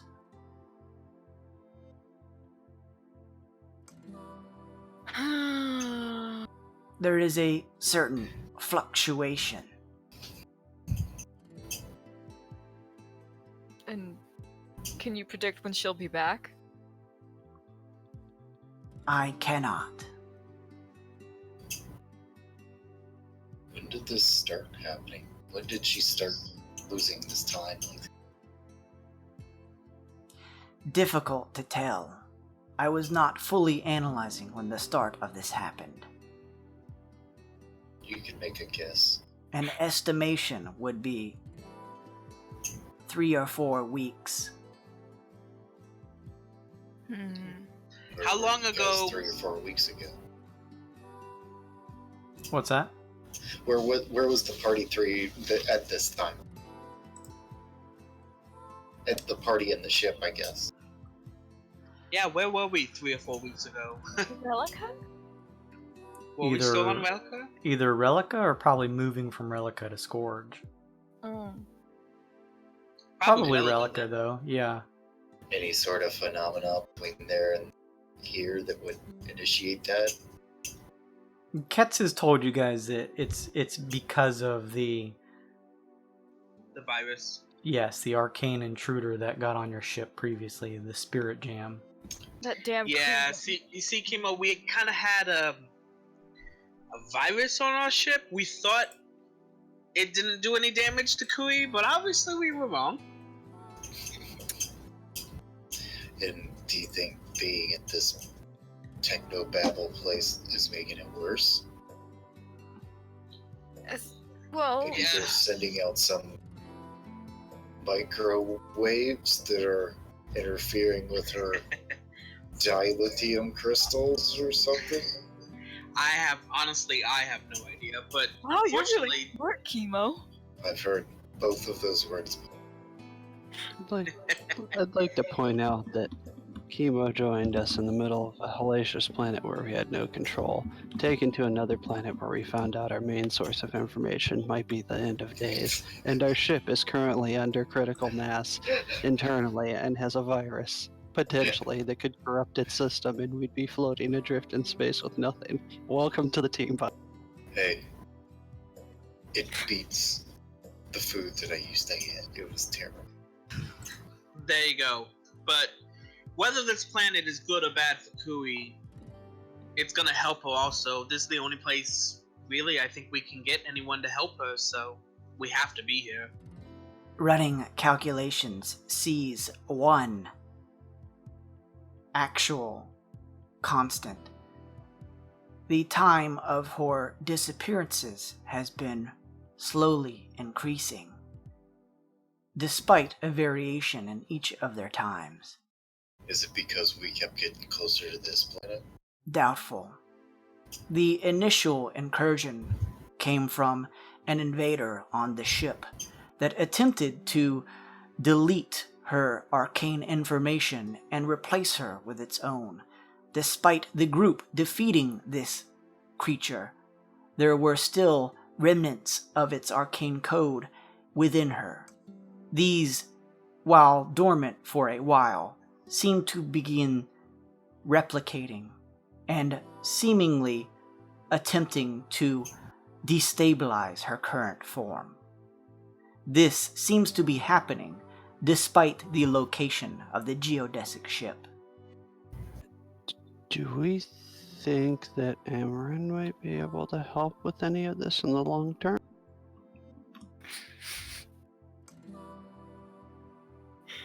You guys don't know. She's... I mean, it might be worth a shot. I don't know if she's on. I mean, assuming completely on the other side of the galaxy, but That would be up to Bay and what information she would want to divulge about both Amryn and the people that Amryn knows. Well, Speaking of which, I guess we need to call Amryn too. yeah, I was about to say, to keep it fun, y'all don't know nothing, so I'm not gonna say nothing. Yeah, but we have to call her to let her know that, hey, you kind of have to help this Leah person use your gateway. We're gonna We take you up promise. on that offer about getting the hell out of here. But, Also, while you were gone, there was an incoming call from the Bullionaire Bastion. oh great. did they leave a message? That is not possible on our ship. However, we can determine where a call is coming from. I guess, should we call him back now or call him later? Oh, let's just get it over with. We don't have much of an update other than we got an amazing show from. So yes, get them on the phone, cats, please. Ketz disappears. Appearing in Ketz's place is Lushy. Well, hello! Lushy pulls to the screen right up into your face, Sun Kong, in his translucent programmed illusion form. Oh, Sun Kong, Glacé. Oh, you look a little knackered, Glacé. Oh, it's just, I'm so... Oh, honey.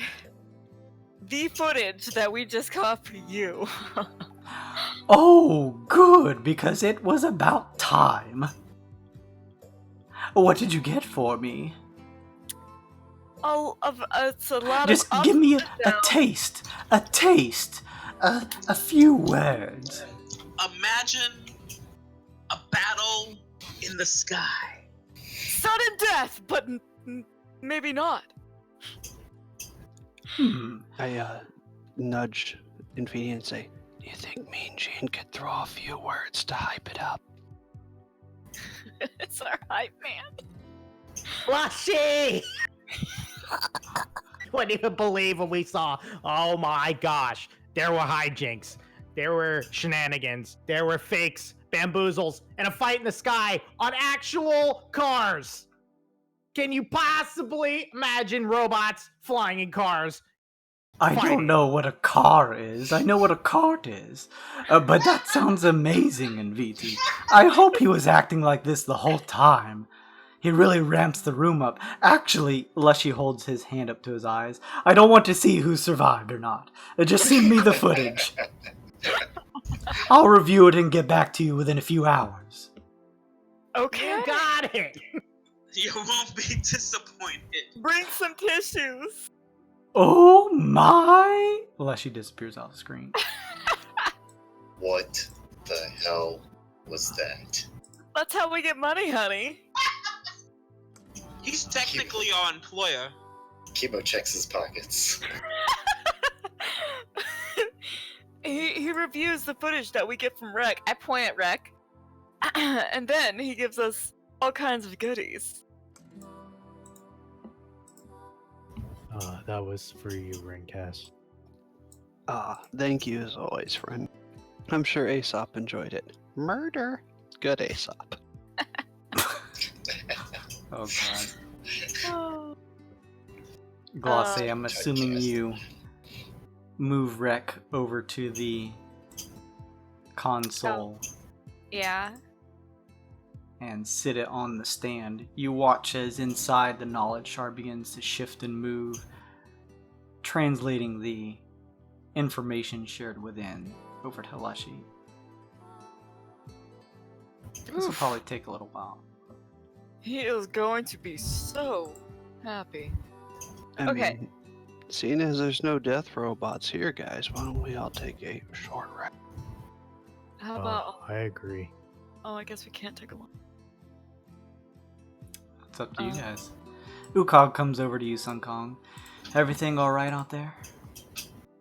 As well as it could be. I'm like zooming in. I'm zooming in on this. Rec We're comes not off done, of the stand. unfortunately. Yeah, I want. This is important.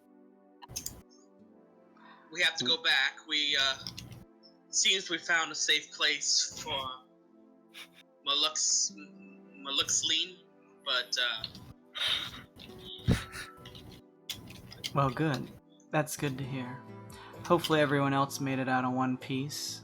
Are you okay, Glosse? Ukog says, turning to you. Oh yes, I'm okay.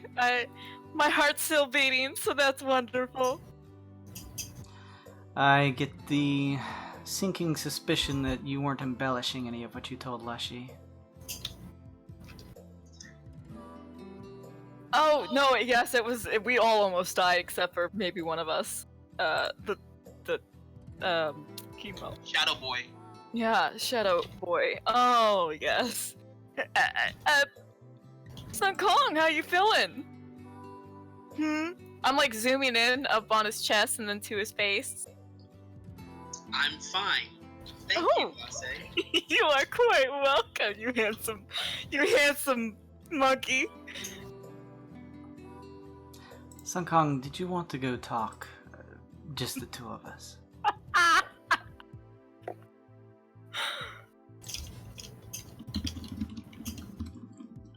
You're on mute, boss.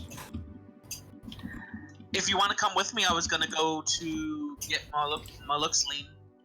That sounds good. Let's go, she says.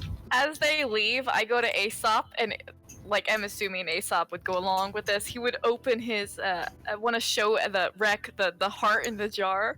She's gonna be so pissed. And I turned Wreck off, and I put Wreck back on the console. Okay. Kimo, you watch it as all this happens. Your mechanical bat sitting on your shoulder sort of extends its steel wings and retracts them back in. Yeah, I agree. But Rinkez, oh, go ahead. I was gonna say we can short rest also. I guess while we're here, 30 minutes is just 30 minutes. Yeah, it's I'll up to you guys. Yeah, Song of already Rest. Then you need the short rest. and I'm looking up what Song of Rest does because I don't remember off the top. It adds your bard dice to the heal. Oh, thank you. I knew it was something like that. Rinkez, as you guys are sort of settling down, you see, looking around, is Grizdom. Interesting place. Oh, yes.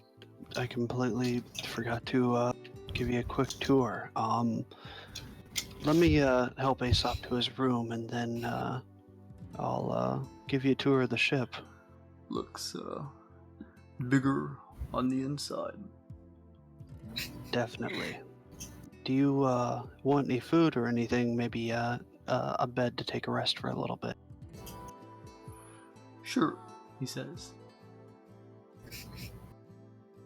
I'm gonna give him a tour of the ship. Just brief, kind of over everything. Give him a Sure. what's around.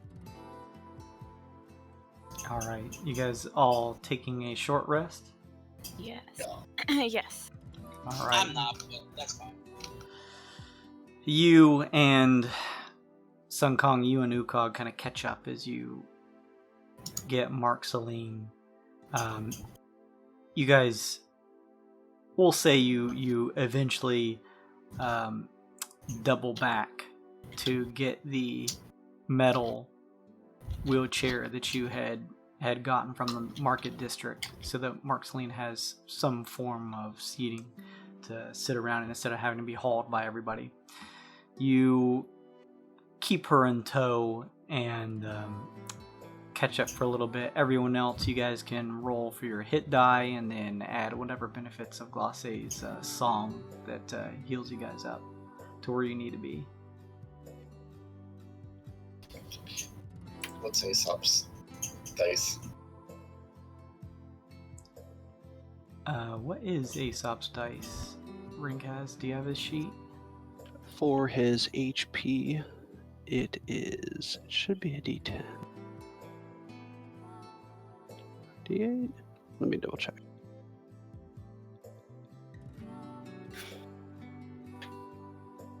It's a little different from mine, seeing as I have full control. Super direct control. Super direct control.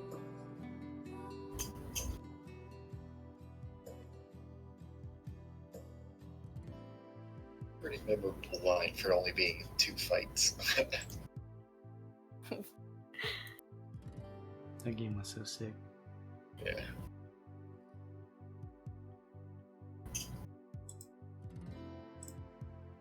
Everyone else healed up? Yes. Yar. Okay. Yeah, he's got a D10 for his hit die. He should be good. Let me double check. He's got half his HP currently, or close to it. He's got at least a +2 in his constitution, I'm sure. I'll roll for him. Jeez, +12. His hit dice +12. Yeah. Jashini turns to you and Vidi. Hey, if it's okay with you, Inviti, I think I'm going to spend the rest of my time here on the ship.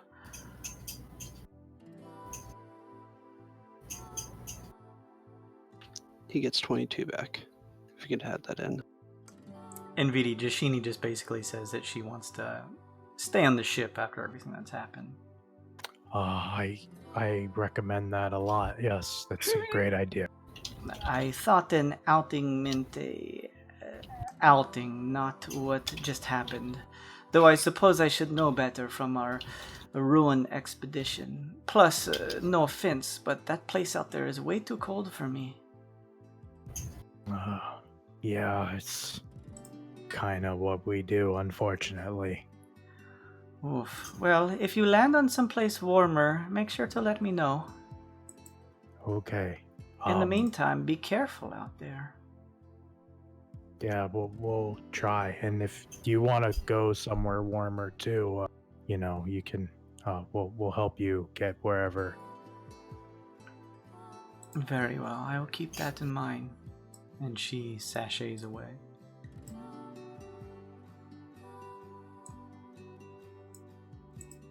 Hate to see her leave, but I'd love to watch her go. Gross. All right. We don't have Aesop's token. Jason. You do now. In fact, everybody does. 66. Do you want to roll one more hit dice for me? Okay, it's so.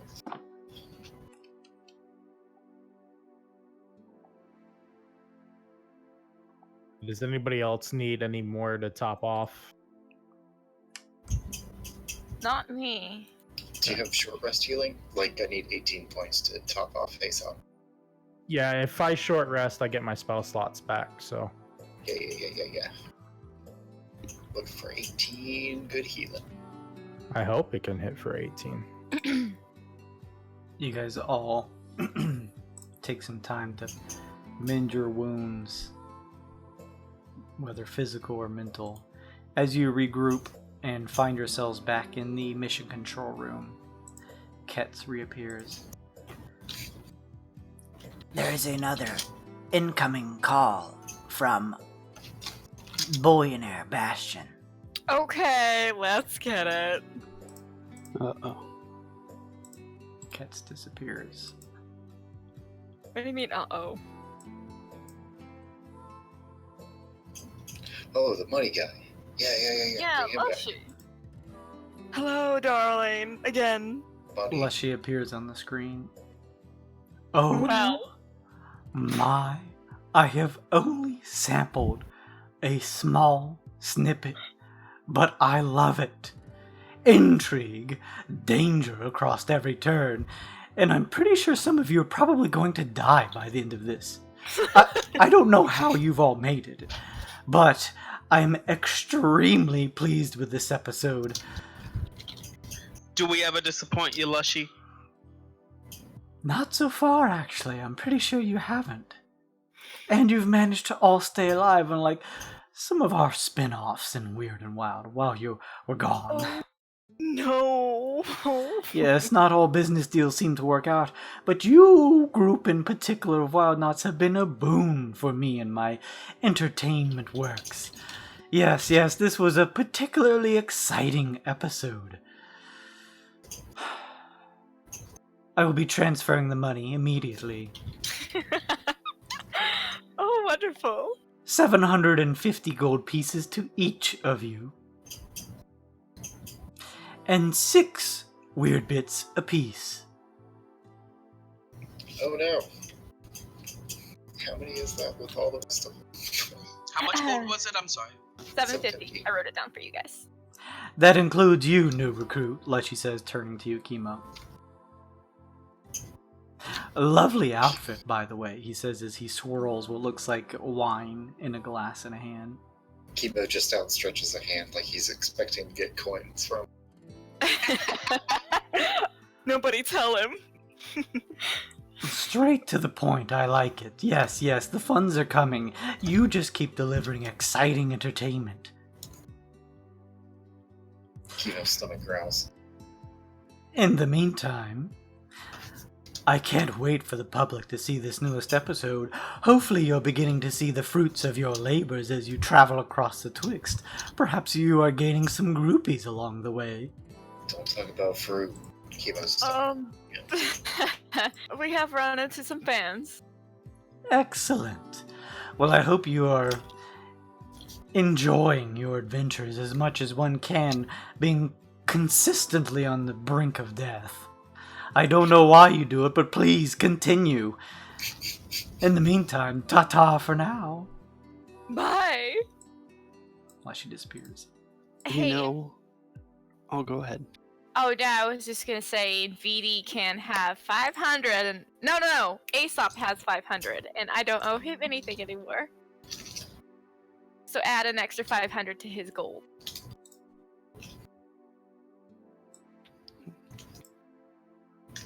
And if you're keeping track of his weird bits, maybe add... if we're all adding... We just got 36 altogether. Yeah. Do we just want to throw it all in? Yes. Plus my 1 for the recap. Let me 37. toss that in chat. So Yes, there's you Here, get I- one of those, Sun Kong. Sorry, I forget about that. I gotcha. And so 750 plus 500 gold? Yes. I gotcha. Got it. How much did Aesop get total? 105 gold. And 37 gold.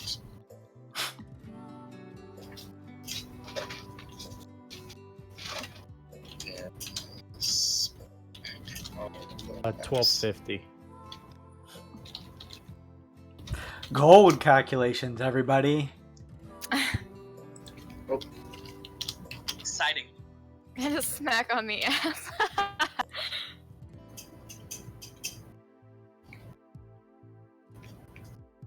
Good job, Looney. Getting them loyalty points.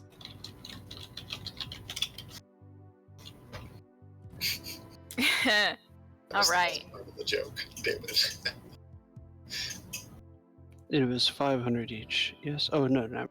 750. Sorry, I was trying to calculate his. His is a little more important. How do we know you're No, it's not a twice that clone? I mean, it was worth asking because you think about it. She's like, "I'm gonna get out of here." That's what a clone would say. Yes. I've seen Shutter Island. Oh God, no. It was fun. Who asked it before Rinkaz? I did. It was funny how Nvidi said it, and Rinkaz's eyes were just rolled in the back of his head, and then at some point his eyes lowered, and he goes, "How do we know you're not a clone?" Oh, you know. He's got a low intelligence, higher than the average man, pretty low for anything else in this group. So. During your short rest, since I only need half as, or I guess that only counts on rest. What? So I get a long rest. How long is a short rest? 1 hour. 1 hour. Never mind. Forgot I said anything. Forgotten. All right, guys. Sun Kong and Ukog head back in, bringing Marceline in tow in her steel wheelchair. She waves a hand to each of you. Hello. How do you like your new chair? She lifts her hands and takes a second to look at it and looks back up. It's a little cold, but it's nice to have something again. Thank you. You're welcome. No, we are going to get you to safety, and safety is going to be far away. You are going to be an adventurer and a traveler. And experience new things that nobody in the Twixt has probably ever seen. Because it's... I am gonna lean down in front of her. Because it is outside of the Twixt. Isn't that exciting? So I'm not going back home then. No. That place is not safe anymore. I'm sorry. Sorry. But where I'm going is safe? Yes. Okay. I trust you. She says, looking specifically at you, Sun Kong. You'll be safe, I promise. Okay. I guess, is there anything else we need, or are we jumping back down? Well, I think we have everything. Kui's still missing in action. Rinkaz, you also remember that you have your weapons on board. Oh, whatchamacallit, Aesop still has them. Oh, Aesop has them in his bag. Okay. Just I making just have sure. my revolver concealed. Oh, Okay. wait, guys. If we go back down, we might have to go through customs. What? The, Haven't left planet. Yeah, we've already Well, landed. just in case when we land, I just a heads up in case we don't have the equipment we have. I don't want it to cause any problem. I'll just stuff it in the bag then. Okay. We'll Just just making take it out when we're looking. Stuff it in the bag. You guys all want to exit out of the ship. You guys haven't left the docking bay or anything. You're still in like the Spelljammer landing area of Neogokyo Prime. You're just spending an hour to recoup on the ship. So you know that as soon as you use the crystal communicator, you'll just be exiting right back out where you were previously. Yes, Cats, call us on the crystal communicator if Kui comes up. Kui appears Ketz appears and says Got affirmative, so excited.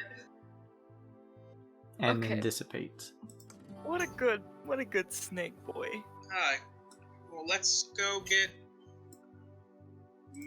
Marluxlene to safety. And then we can work on everything else we need to work on. All right. Yes, to Shady's. You guys use the crystal communicator to transport yourselves back out on the streets of Neogokyo. As you exit the ship, you walk past one of these cyber golems who runs out his spiel. Please leave any items over in the containment bay, pointing at the large number denoting the area where you can leave your weapons.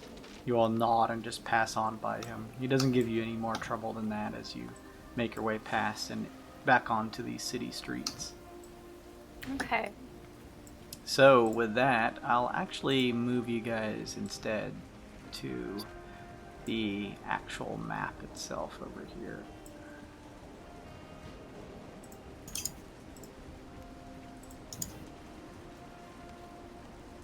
So you guys are currently over in this area where the spelljamming ships are held.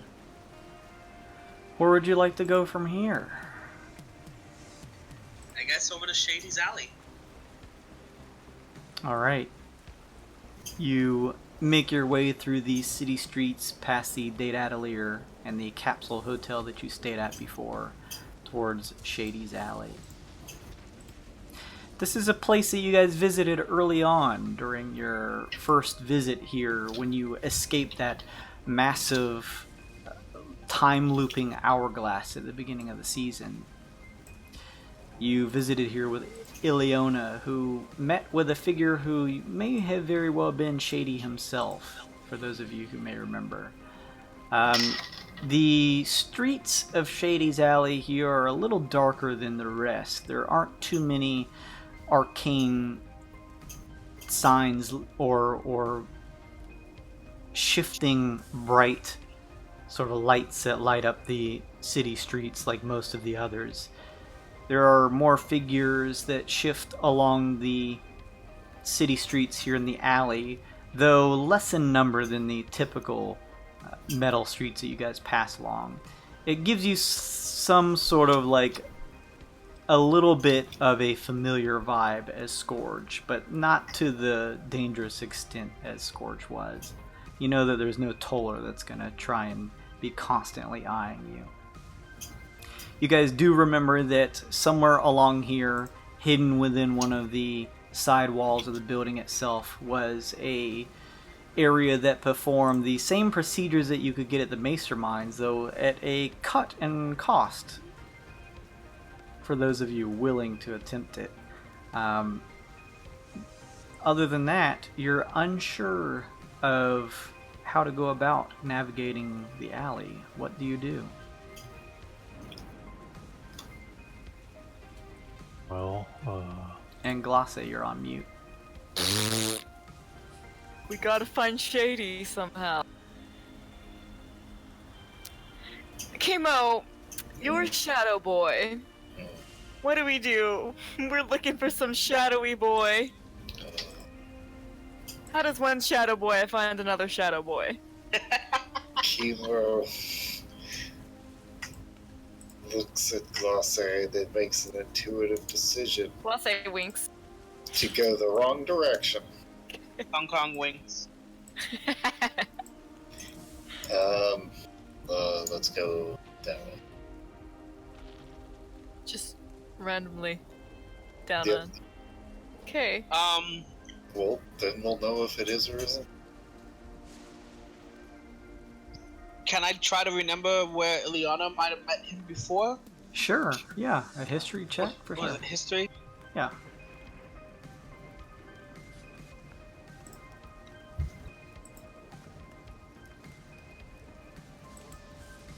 What's the total? 17. I was gonna say, this is intelligence based, so this may go backwards.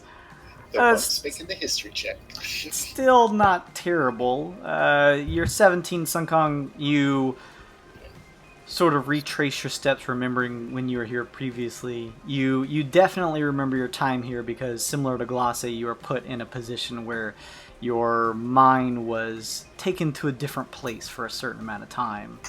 And so you definitely remember that harrowing experience. And also, after that, sort of following along in this area, you know if you move up another street or two, around the corner and against the wall should be the area or general area that led you into that facility where they did the illegal body modifications. I'm going to lead the way with the group, head that direction. This way, guys. I think I remember where we might find Shady. Ooh.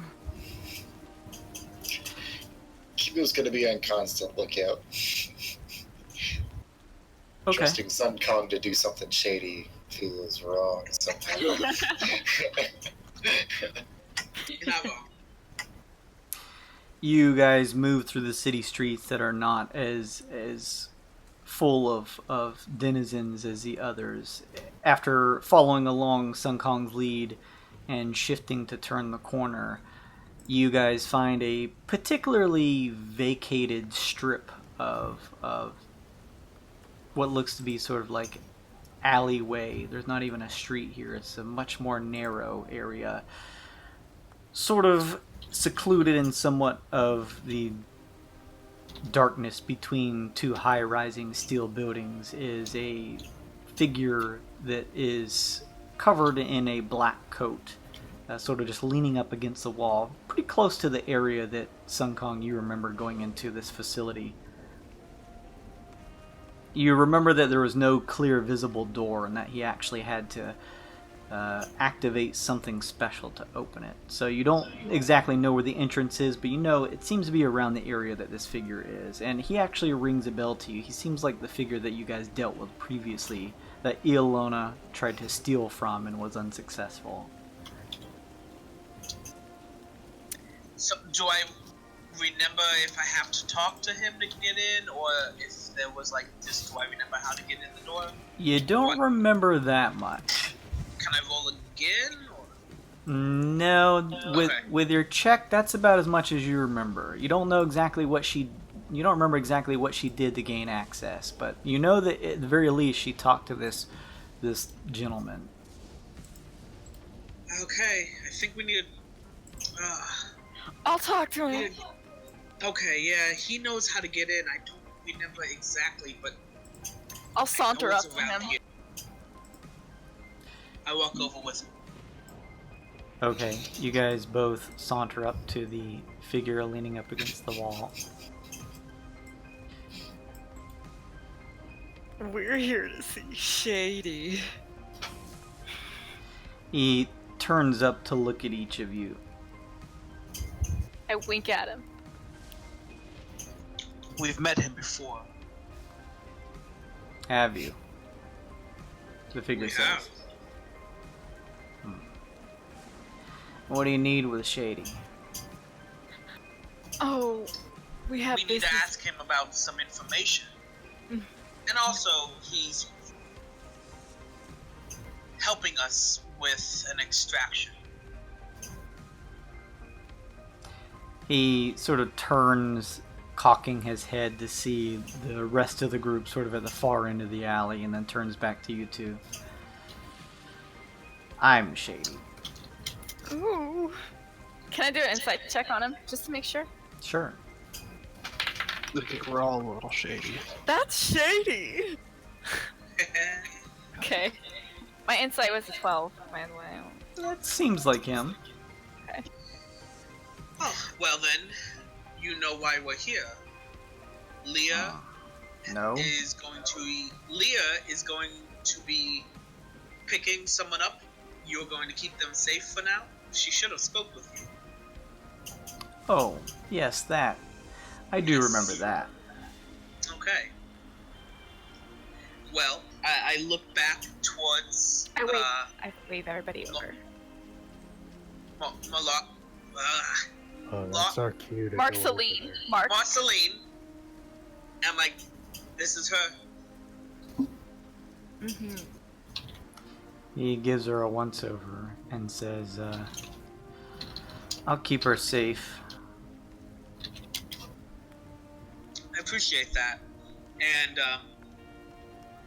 like I said, also, we're looking, maybe, we heard you might have some information that we're looking for somebody.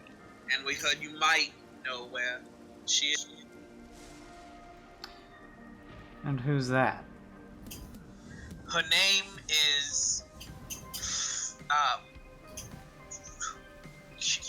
Curie. Query is her name. She's Query. She might be around. That's a possibility. He says, make a persuasion check, Sun Kong.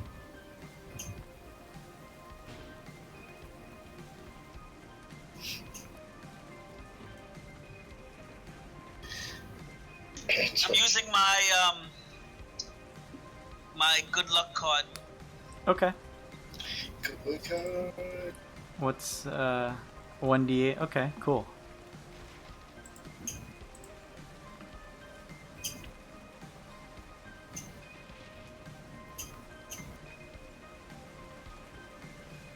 Okay, good luck card. 12.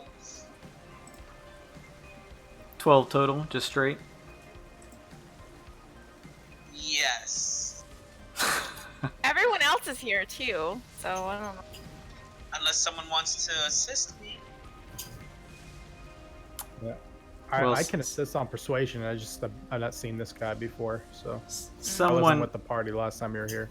you can make an attempt, a follow-up attempt yourself, but this would be you making it, not Sun Kong. As you say this, Sun Kong, he says, maybe.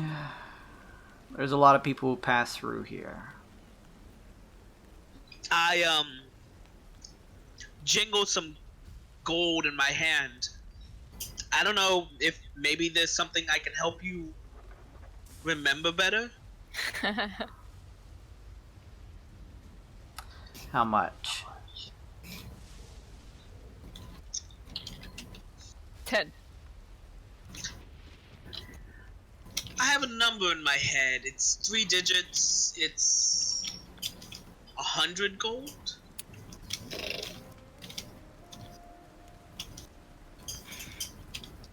Kong has no idea what would be proper in this situation.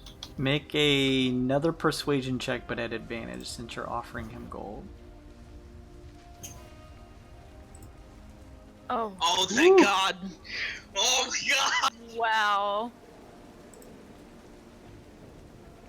Just 18 straight. He steps up and extends a hand ready to take the gold. I pass it. He jingles the bag and holds it up to an ear.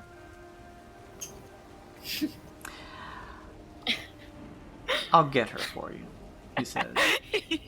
Thank you. In the meantime, I'm to escort this one inside. Your contact, this Leah, she mentioned that she'll be here, but not when you are. Then we'll Yes. leave. I will take her within, and then I will arrange a meeting for you and Query, if you don't all mind staying out here. I think we'll be okay. Inside check. Sure. Yeah, I want to make sure that he's not taking Marceline into like some dangerous place. That he's not being shady. Sure. Okay. Mine's a 13. 19. It's difficult to tell, Glace. He's a pretty shady dude. Maybe he's being honest. I don't know. Chemo, you have sort of dealt with some more shadier side of people before. You get the sense that he's not too dissimilar from you. Money talks, so it sounds like he's willing to do it. And as you remember, Leah did mention that she would pay enough gold to make sure that he did take care of her. Okay. Yeah, that adds up. Alright, we'll wait then. If He Kibo trusts you, I trust you. steps behind the steel chair and begins to push it into an area close by at the wall. You see him push the chair up and he smacks it twice with a fist. There is an indention now of what looks like a square doorway that shifts just a bit, a panel that shifts back into the wall and then moves over to the side, like the steel door of the elevator lift shifting to the side into a relatively ambiently lit area within. As he begins to wheel Marceline in, she turns to you all and says, "Bye." Goodbye, Marceline. Safe travels. It was good Take to care. meet you. "Thank you for saving me," she says. Very welcome. Take care. Be safe. Be healthy. Be happy. And she disappears. Gosh darn it, people like me. As soon as Shady is out of sight, I look back at everyone. I'm like, I can't believe that worked. Holy crap! I mean, it was either that or we were gonna get in a fight. I'm glad it worked too. How does Aesop? I look at Aesop. How do you do this all the time? Ugh. Lie? Yeah, that. Monkey, I don't know what you're talking about. It's like he's. Stepping out from the ambient lit darkness is what looks to be a female humanoid. She is wearing a relatively eccentric getup, a brightly, almost neon purple lit, like tiger striped turtleneck, or not turtleneck, but with a kind of button up that frays out to the sides, as well as the front of her face seems to be replaced with some type of steel form in the shape of a humanoid face. Ooh. She eyes each of you as the metal door behind her shifts to close. Fury. Hello. She's a steel predator in disguise. Shh, be nice. "Hello," she says. There's a reverberation in her voice as she says it that almost makes it sound metallic. Does it look like she's gotten work done, or does it look like she's a construct? It looks like she's gotten work done from what you can tell. Okay. How can I help? Oh, are you? I was query. Query. The one and only.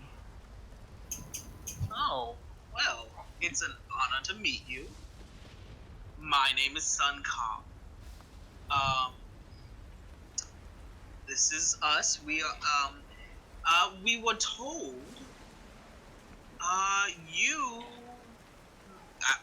you might know the location of actually another person we're looking for. And who might this individual be? Frax? Frax? Frax? What would you want with someone like that? Well, as you can probably see, I travel with a good friend here who's a Kinku, and we've heard that Frax may have created a cure for them, which obviously our friend would be very interested in for his people.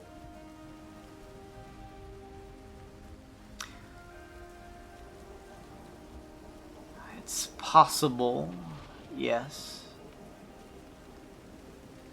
But Frax seems to be currently indisposed at the moment.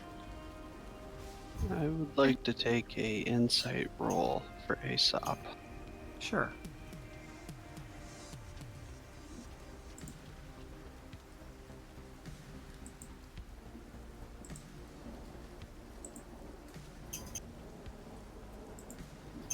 Wow, Aesop. I can't tell anything. When she says indisposed, Currently or permanently? yeah. It could be either. Ooh. Would we be able to go and find out ourselves? I don't know of his location, but it is possible that surviving members of what is left of the syndicate may be able to lead you to his location. Why was I afraid you were going to say that? Hey, do you have any information on what exactly happened to Syndicate? I do, but not for free, dear. Okay. What are you looking for? We, Kibo looks at Suncon. we're Show good a at little light. favors. Or we also have gold. I'm looking for something different. I want weird bits. What do you do with those? That would cost you more weird bits. But I'm willing to tell you. How How much? Tell us what you're gonna do with them first. If you want to know what I do with them, that will cost you 15 weird bits. Ooh! That's steep. What about just for Frax? Or the syndicate, the information about the syndicate, sorry. Suppose 10 would do. Oh, Oh, jeez. see, weird bits are hard to come by, honey. What about a 5? That's weeks worth. Yeah. Make a persuasion check, Lasse. I would like to aid her. Yeah, I what's, Ooh. what's the gold exchange on weird bits? 25 apiece. Okay. Okay, so with my aid from Rikas, I am going to persuasion. Mm-hmm.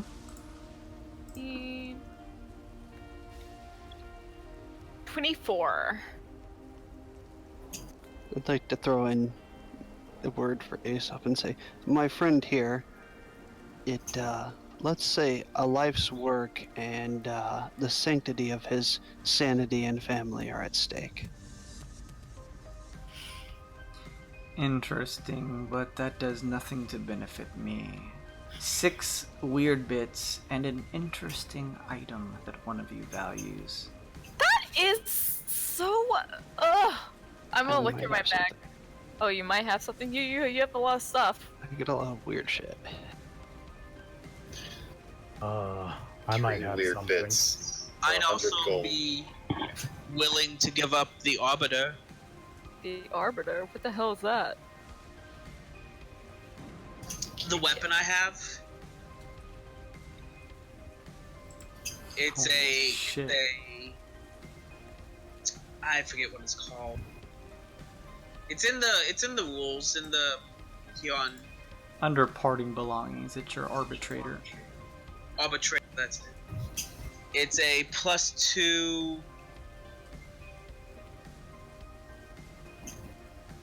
Weapon goes. I don't know what type of weapon it is. It's a weapon. It's a +2. It actually has a gem in it also. I look to her and say, how about a vial of Tarask blood? That's very rare. I say it's 5 weird bits in that vial. Hand killed by us. Fresh. And if she says no, I'd like to maybe take an intimidation check. Oh, can I aid him on that? I want to help. A test, she says. Let me see the vial. Fair enough. You hold it up. You watch as she pops the cork. You now see that on her fingertips, instead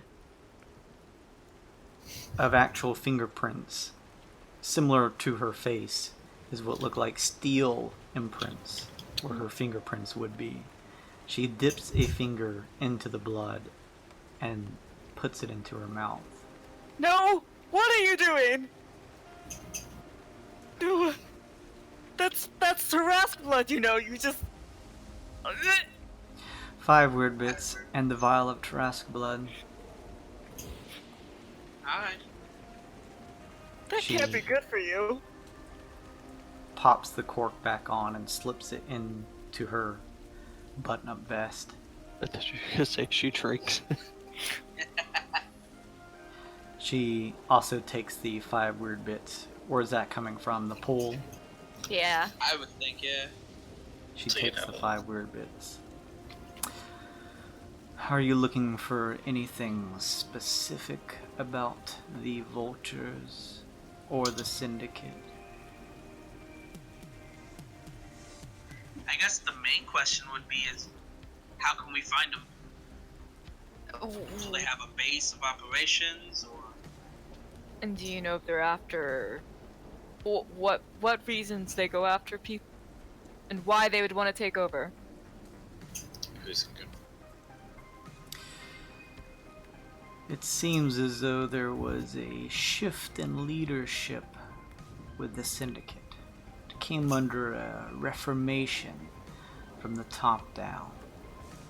Those who were made of organic material were seemingly replaced with constructs. This was done in a less than agreeable way to most of the syndicate members. As far as I can tell, the methods of the Vulture's expansion is a mixture of the two. They have their construct forms, but particularly unlucky members in some of the syndicate nature were turned into spies for the Vultures.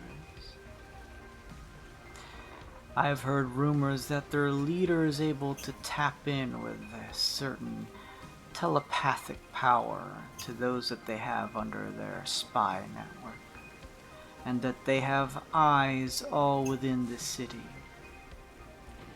Oh, good. Let me ask this. Have you seen any particular onlookers who were laying their eyes on your group for just a little too long during your time here? Yes. Like Yeah. every time. Every Yeah, quarter. earlier today, actually. Those are the spies. Their minds have been replaced by a particularly foul creature, and they are now under the employ of the Vultures. Their minds have been replaced? Yes, a nasty creature, brain on legs. Oh my goodness.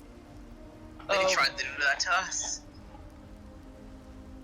So I see you've drawn the ire then of the Vultures. Oh. We are unsure what exactly draws them. They clearly have a vendetta of eradicating what was left of the Syndicate to take their place. But in terms of how they operate and to what extent or reasoning, it is difficult to surmise. From what we can tell, they seem to hunt down either those who have worked against them, or particular keen individuals with certain physical or mental prowess are seen as valuable assets to them. It is possible, depending on your set of skills that you all employ, that they may see you as a valuable asset to take over or to eliminate. Probably eliminate. You don't happen to know if they use steel predators in their work by chance? I have heard this, yes. Though only one at a time. Nevermore. Sounds like that's all they would need. This is true. A steel predator is a particularly adaptive hunter that is able to use its keen sense of smell and shifting dimensional doorways to get to their targets. They are quiet. They are able to easily hide in the dark here on the Neogokian streets. Their steel forms easily camouflaging with the rest of the city streets here. They are able to hunt down their targets, take them out, and be done with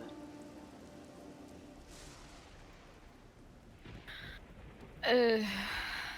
The bodies are taken, though I am unsure as to why.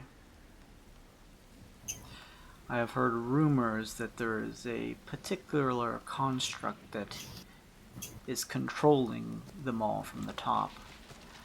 I would suggest you not draw the attention of that one.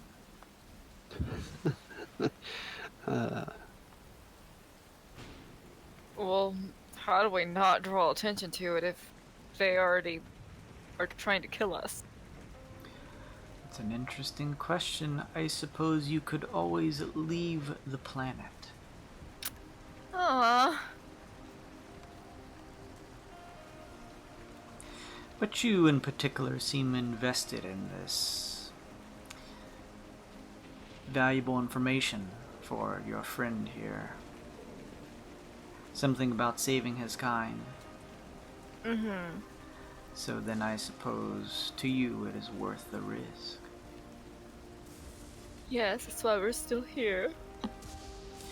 Then, because you have provided me with some valuables that I would cherish, I would suggest you find the typical hunting grounds for what is left of the Syndicate. If you have had dealings with them before, you may remember particular areas that they frequented. Try visiting those, and it is possible that you may find one or two surviving members. Oh. They be the best bets in terms of finding information about Frax, as he himself was a part of the Syndicate for some time. I know exactly where to go. Yeah, I have an idea. Alright, well, thank you. Think that's all we needed? I look around. You wouldn't happen to know or have any tips for neutralizing a steel predator should it attack you, would you? Good My question. best piece of advice for you, should you see a steel predator, is to run faster than everyone else. Oh, what a good advice that Great was. advice. Well, is there anything weak that is there anything that the vultures are weak against? Any weapons around here? Like, weapons around here that we can get our hands on? None that are particularly effective that I would know of against the constructs. They are particularly resilient towards the typical weaponry that does not have any type of magical enhancements. Okay. Well, good to know. I think we already knew that, though. Is there anything we can do for you? You seem to have a lot of information and talent. Well, I am a purveyor of knowledge. You feed me wonderful trinkets, be it currency or other forms, and I can give you particular information. It depends on what you wish to know. What do you do with the weird bits, by the way? That would cost you an extra 5 weird bits. We gave you some very rare blood! And I gave you equivalent information. Well, that's debatable. But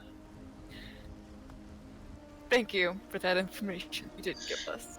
And we will keep you in mind in the future if we ever need any other information.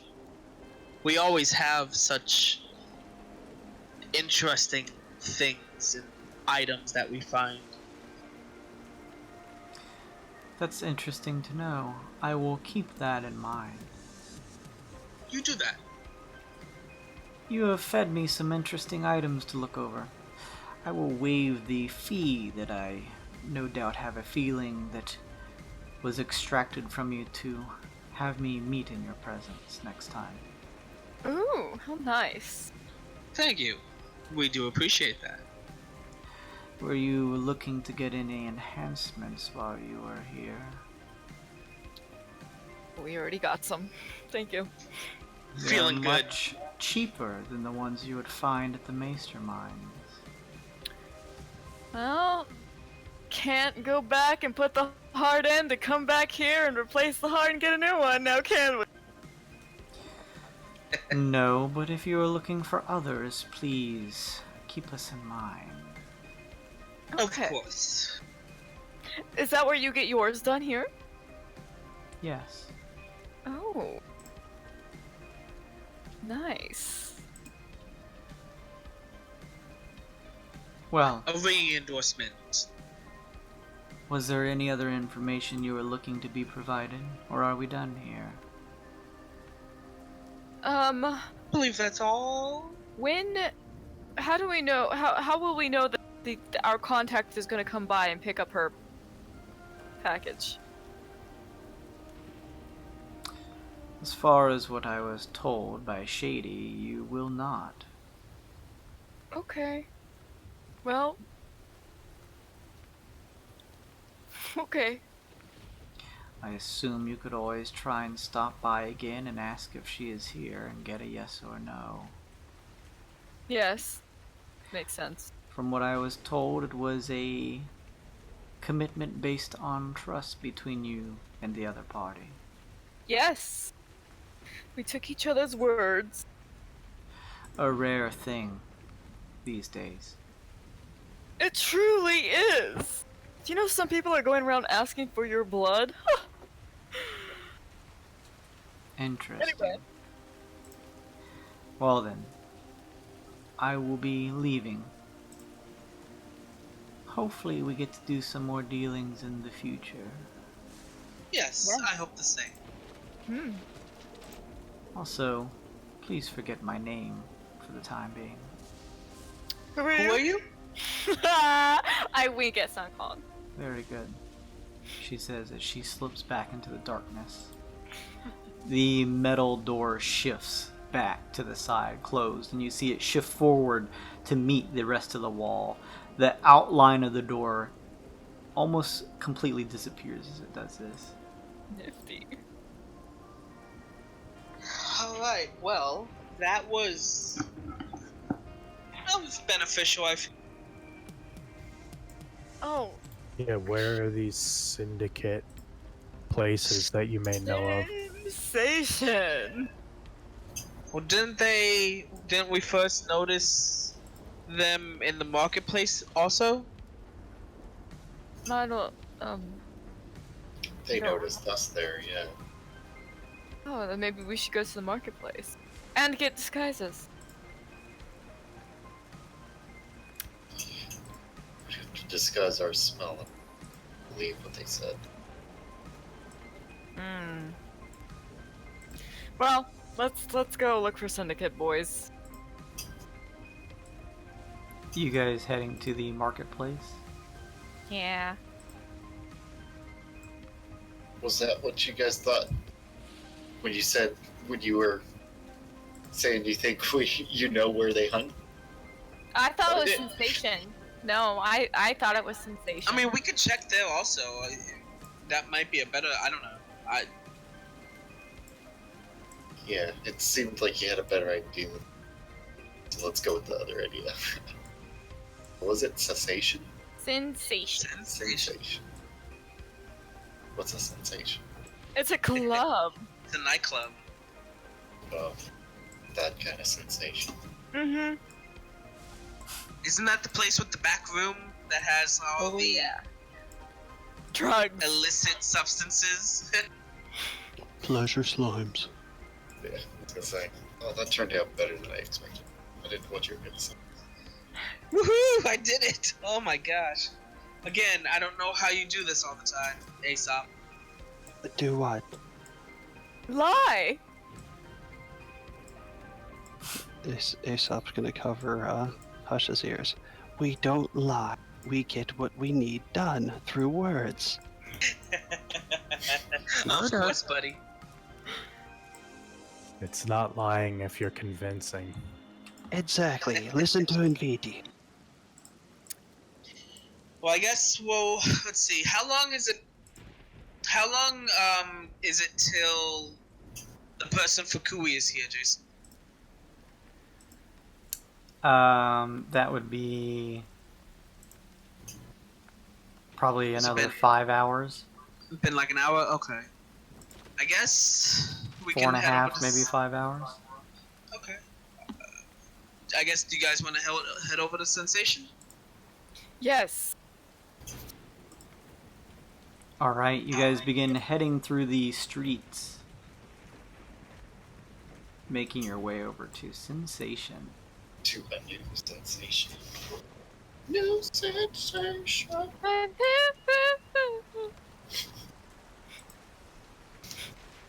You find the rest of the party comes upon what looks like, from what they described as a club, actually looks more like a smaller looking like dive bar entrance. You, along with the rest of the group, step inside and find yourselves within the area of the Sensation that is the front end. If you'll zoom down to the sort of right side of this map. Oof. Okay. And if I remember correctly, the entrance to the back area, which is probably where we need to go, is on stage. Yeah, the back door. Yeah. Oh, I'm still on the old map. You're still on the old map? The rainy map, yeah. You may want to refresh then? So I'm doing it. You guys peer around, seeing a number of what look like constructs shifting around. One looks to be sort of like a maid that shifts around, or a bartender that shifts around on a little wheel-like device at the bottom of her construct-like form. Can we start heading back there? Sure, free movement. Yep, I'm still bloody. This isn't my updated token. Gee. Oh, I'm sorry. What was your HP total? I'm changing it right now. And then if we want to, change Aesop's as well. Yeah, he was topped off. Alright, so let me change his real quick. And he has 10 base. Oh, 10 extra, so he's at 94. Yeah. Alright. And then if any of you guys need to change yours, go ahead and do so. But I think that should be mostly everybody.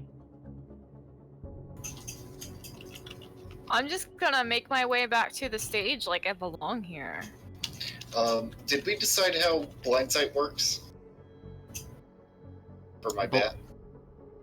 Blind sight, what's the thing with the bat? Because I can use its senses, and it sees through blind sight. What, is there like a text for that I could pull up? Let me see. Like a 5e blind sight. Yeah. The monster. A creature with blind sight can perceive its surroundings without relying on sight within a specific radius. Creatures without eyes, such as oozes, and creatures with echolocation or heightened senses, such as bats and true dragons, have this sense. Yeah. So, Does that allow me to, like, see through walls, or... I would say that you would need to make some type of, like, perception check. But if you're able to, depending on your role, it may tell you things that are beyond walls. Alright. Because, you know, even with a bat using echolocation, like, obviously the sonar would bounce off the wall, so there would be some resistance. But it's a possibility that you can sort of, like, use your bat as, like, a stethograph to, like, push it up against the wall. That's kind of what I was imagining, yeah. It kind of is, yes. So, yeah. Alright, good to know. As you guys move through this area here, most of the constructs continue to do their thing. Up on a elevator platform is a metal, what looks like female construct with a bit of a voluptuous shape shifting around a bar pole. Everything is quiet in here and almost automated. The only organic looking creature in here seems to be a small tavern drake that lazily shifts around and occasionally takes a sip from a mug on the counter. Oh, we've seen him before. Hello. It's Rinkaz's friend. Yes. What the hell is this? I want to climb up on stage. 11. You begin climbing on stage. The construct behind the bar is cleaning a glass. You see the metal hand actually, like, at the wrist, just swerving around in circles to quickly clean the glass. It looks your way and then just continues to look back down. Okay. It's none of my business. Okay, well, this is... I'll wait until everybody, like, catches up before I open the door. As you step over Glosse, you see a door here on the wall. On the door is what looks like a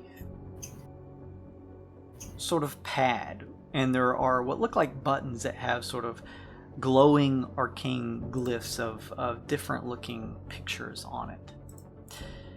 As you peer at this thing and kind of take a closer look at it to get a better look, there is a saying above these different buttons.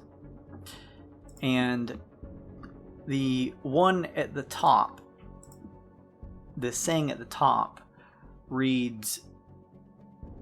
Actually, no, I take that back. There's not a saying. As you guys reach it, there is a metallic voice that rings out. And it says, "Choose the three that keep things sorted, sorted, sorted." Sorted, sorted, sorted. What were the symbols on it? As you peer at the symbols, they look like the items that I'm about to put in the chat. They're you can tell enough that they make out these. There is a button that looks like with a highlighted glyph on it that looks like a quill with an ink bottle. Another one, a man with abacus, a warrior with spear, warrior with bow, a voluptuous looking robot that reminds you of some type of prostitute or something similar, a bear, an apple, a smith with a hammer and forge, and a rooster. Which three of these pictures keeps things sorted?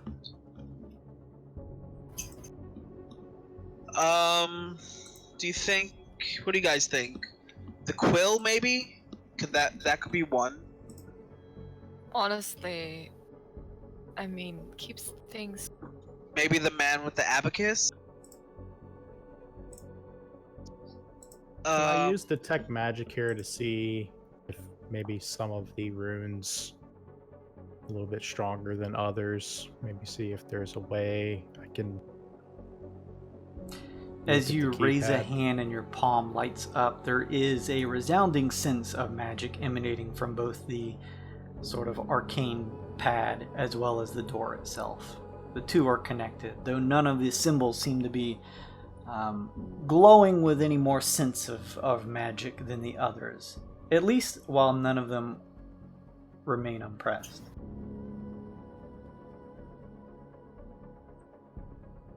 Oh, you broke out for me, like, badly. Oh, sorry. He senses magic coming from both the arcane pad as well as the door itself, but isn't able to sense any more magic coming from one of the buttons versus the other, at least while they remain unpressed. Okay. Well, let's think about the syndicate. What sorts things out in the syndicate? What did they do to sort things out? True. Then it would be like the man with the spear and the warrior with the bow. And maybe like the smith, hammer and forge. As you say this, Sun Kong, from the arcane pad, you hear the vocals again. Choose the 3 that keep things sorted, sorted, sorted. Sorted. Does this mean sorted? Oh, sorted. Let's see. Okay, so Smith with hammer and forge keeps things sorted. So he sorts things, I guess, and sword warrior with a. Is it saying sorted or sort? S-O. Well, I don't know. It's difficult to tell. So hear me out. I think it might be man with abacus, smith with hammer and forge, and sorted. What else could be?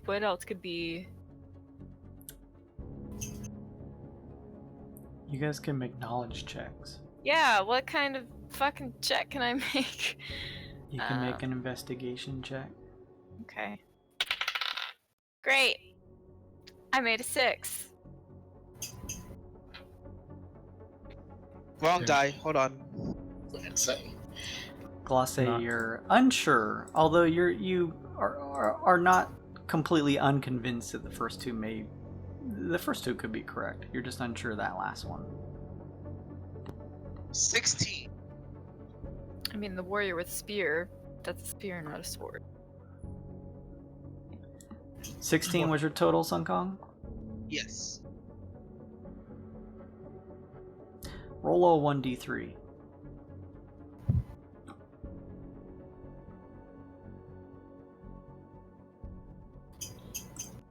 Two. You feel like the second word, from what you can tell from this sort of robotic voice, is saying. It sounds like it's saying sordid. S-O-R-D-I-D. Prostitute. Prostitute. Okay. Like a sore, like a wound. No, kind of like dirty things or bad morals. Yeah. Always heard that they're called sordid women. Oh. Where? Okay. So that's 1. We need Sorted. 2 more. A man with abacus sorts things. And then a smith with a hammer and forge swords things. Or, you know, like... I mean, I get what you're saying. I mean, it makes sense. Uh-huh. I'm not good at these things. I will confidently say prostitute, or pick the prostitute, smith with the hammer and forge, and the man with abacus. Sorted. You hear a voice say, the man with the abacus lights up. Sordid. You hear the voice say again, the voluptuous looking female construct image lights up. Sordid. The man that is forging the items, as Glosse mentioned, lights up. The door good job. shifts to the side. We did it, everybody! Good job, Glace. Opening up Good into a hallway up ahead.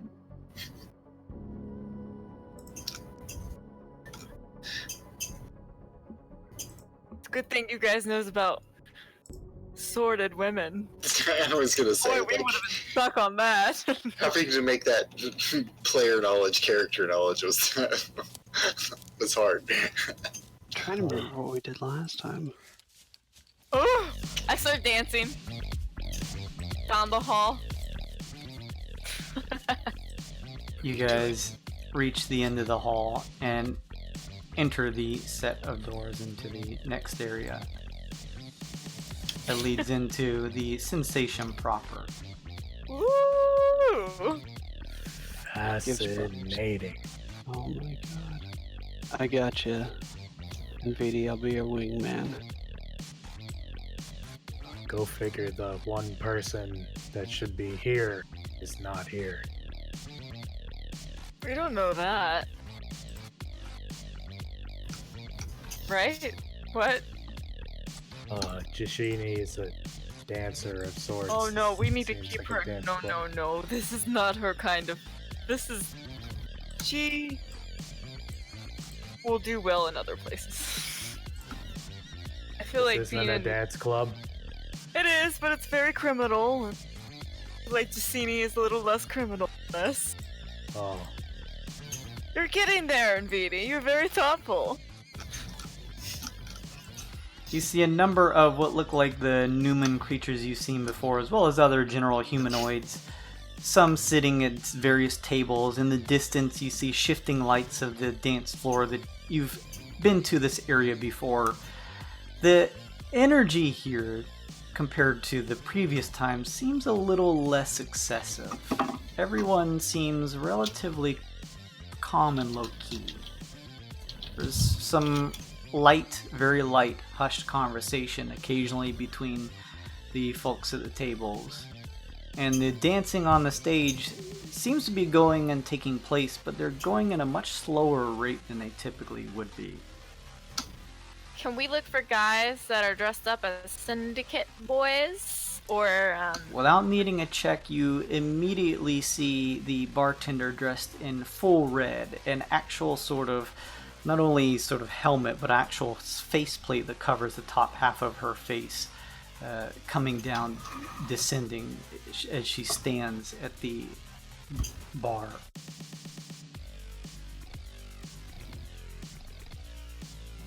Which indicates she's a syndicate member? yeah, they're red and black. Oh, okay. As far as you can tell. I'm assuming everyone is entering at this point. Yes. Yeah. As Glace begins moving her way to the front of the bar, what does everyone else do? Kiba wants to look and see if anybody is armed down here. Sure, make a perception check. Rinkaz, Sun Kong, what are you guys doing? And BD? We're close to wrapping up here. I'm gonna stay close to Glace at this point, so I don't Sure. see shinies and get lost. See, Okay. shiny. We'll be the ones to talk up the people. Rinkaz, are you doing anything in particular? I think I'm just gonna chill with NVD for a bit in Gloss, make sure nobody messes with him. Potential Alright. usual guard duty. So I'll say you move up with them, and I'm assuming we'll keep Aesop Aesop. moved up as well. Maybe Um, find some of that tea. Let's see here. I will. I'll add Hush's token up there with you guys. She's with you guys. I just may have accidentally deleted her token, but she's along with you, close by to Aesop. Just At getting this a crash gangster board. strip club, we brought his daughter. I mean, he's out He this went to session. college. He can't help it. What She was was your wrong. what was your total, Chemo? 24. With a 24, you're trying to peer around and see if there are weapons out on display somewhere around here. Mm-hmm. See if we put cracking. You peer around, and as you do, you don't notice any immediate weapons or even relatively hidden weapons by any of the members here, you do notice that quite a few of them, despite keeping their heads low and seemingly talking to one another, are all staring at the large majority of the group over here moving towards the bar.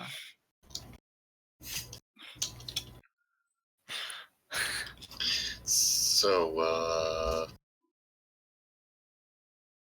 kind of a spectacle around here, it seems. Oh no. That's right, yes. Shady types. Well, just ask for is it Frax? We should wrap up our business quickly. Yeah. So You I'll step up to the bar. The red female cloth figure turns towards you. You cannot see the emotion on her face because she's covered by this faceplate. I'll just like call her over. Just like wave her. She steps over.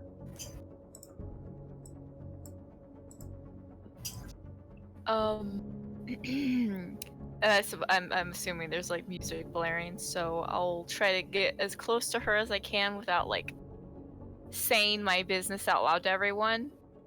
I tell her, we're here for Frax. If you could just get him for us. We have a little bit of business with him.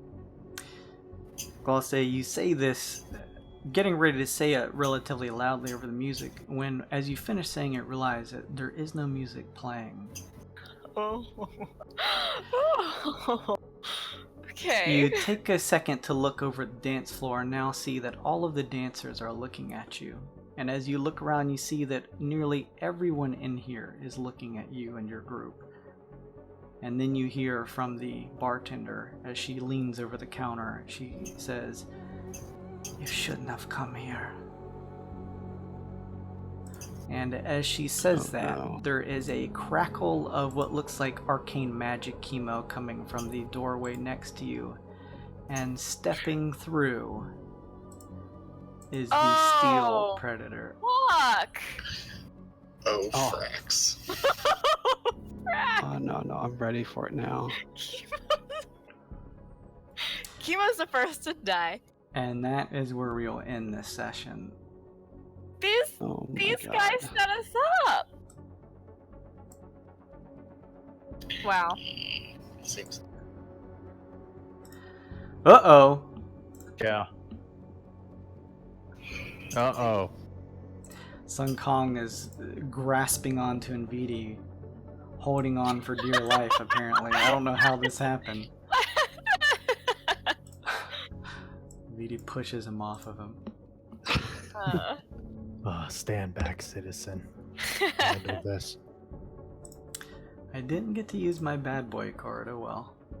Oh But well, that's a shame. I do still have my inspiration for Ileona.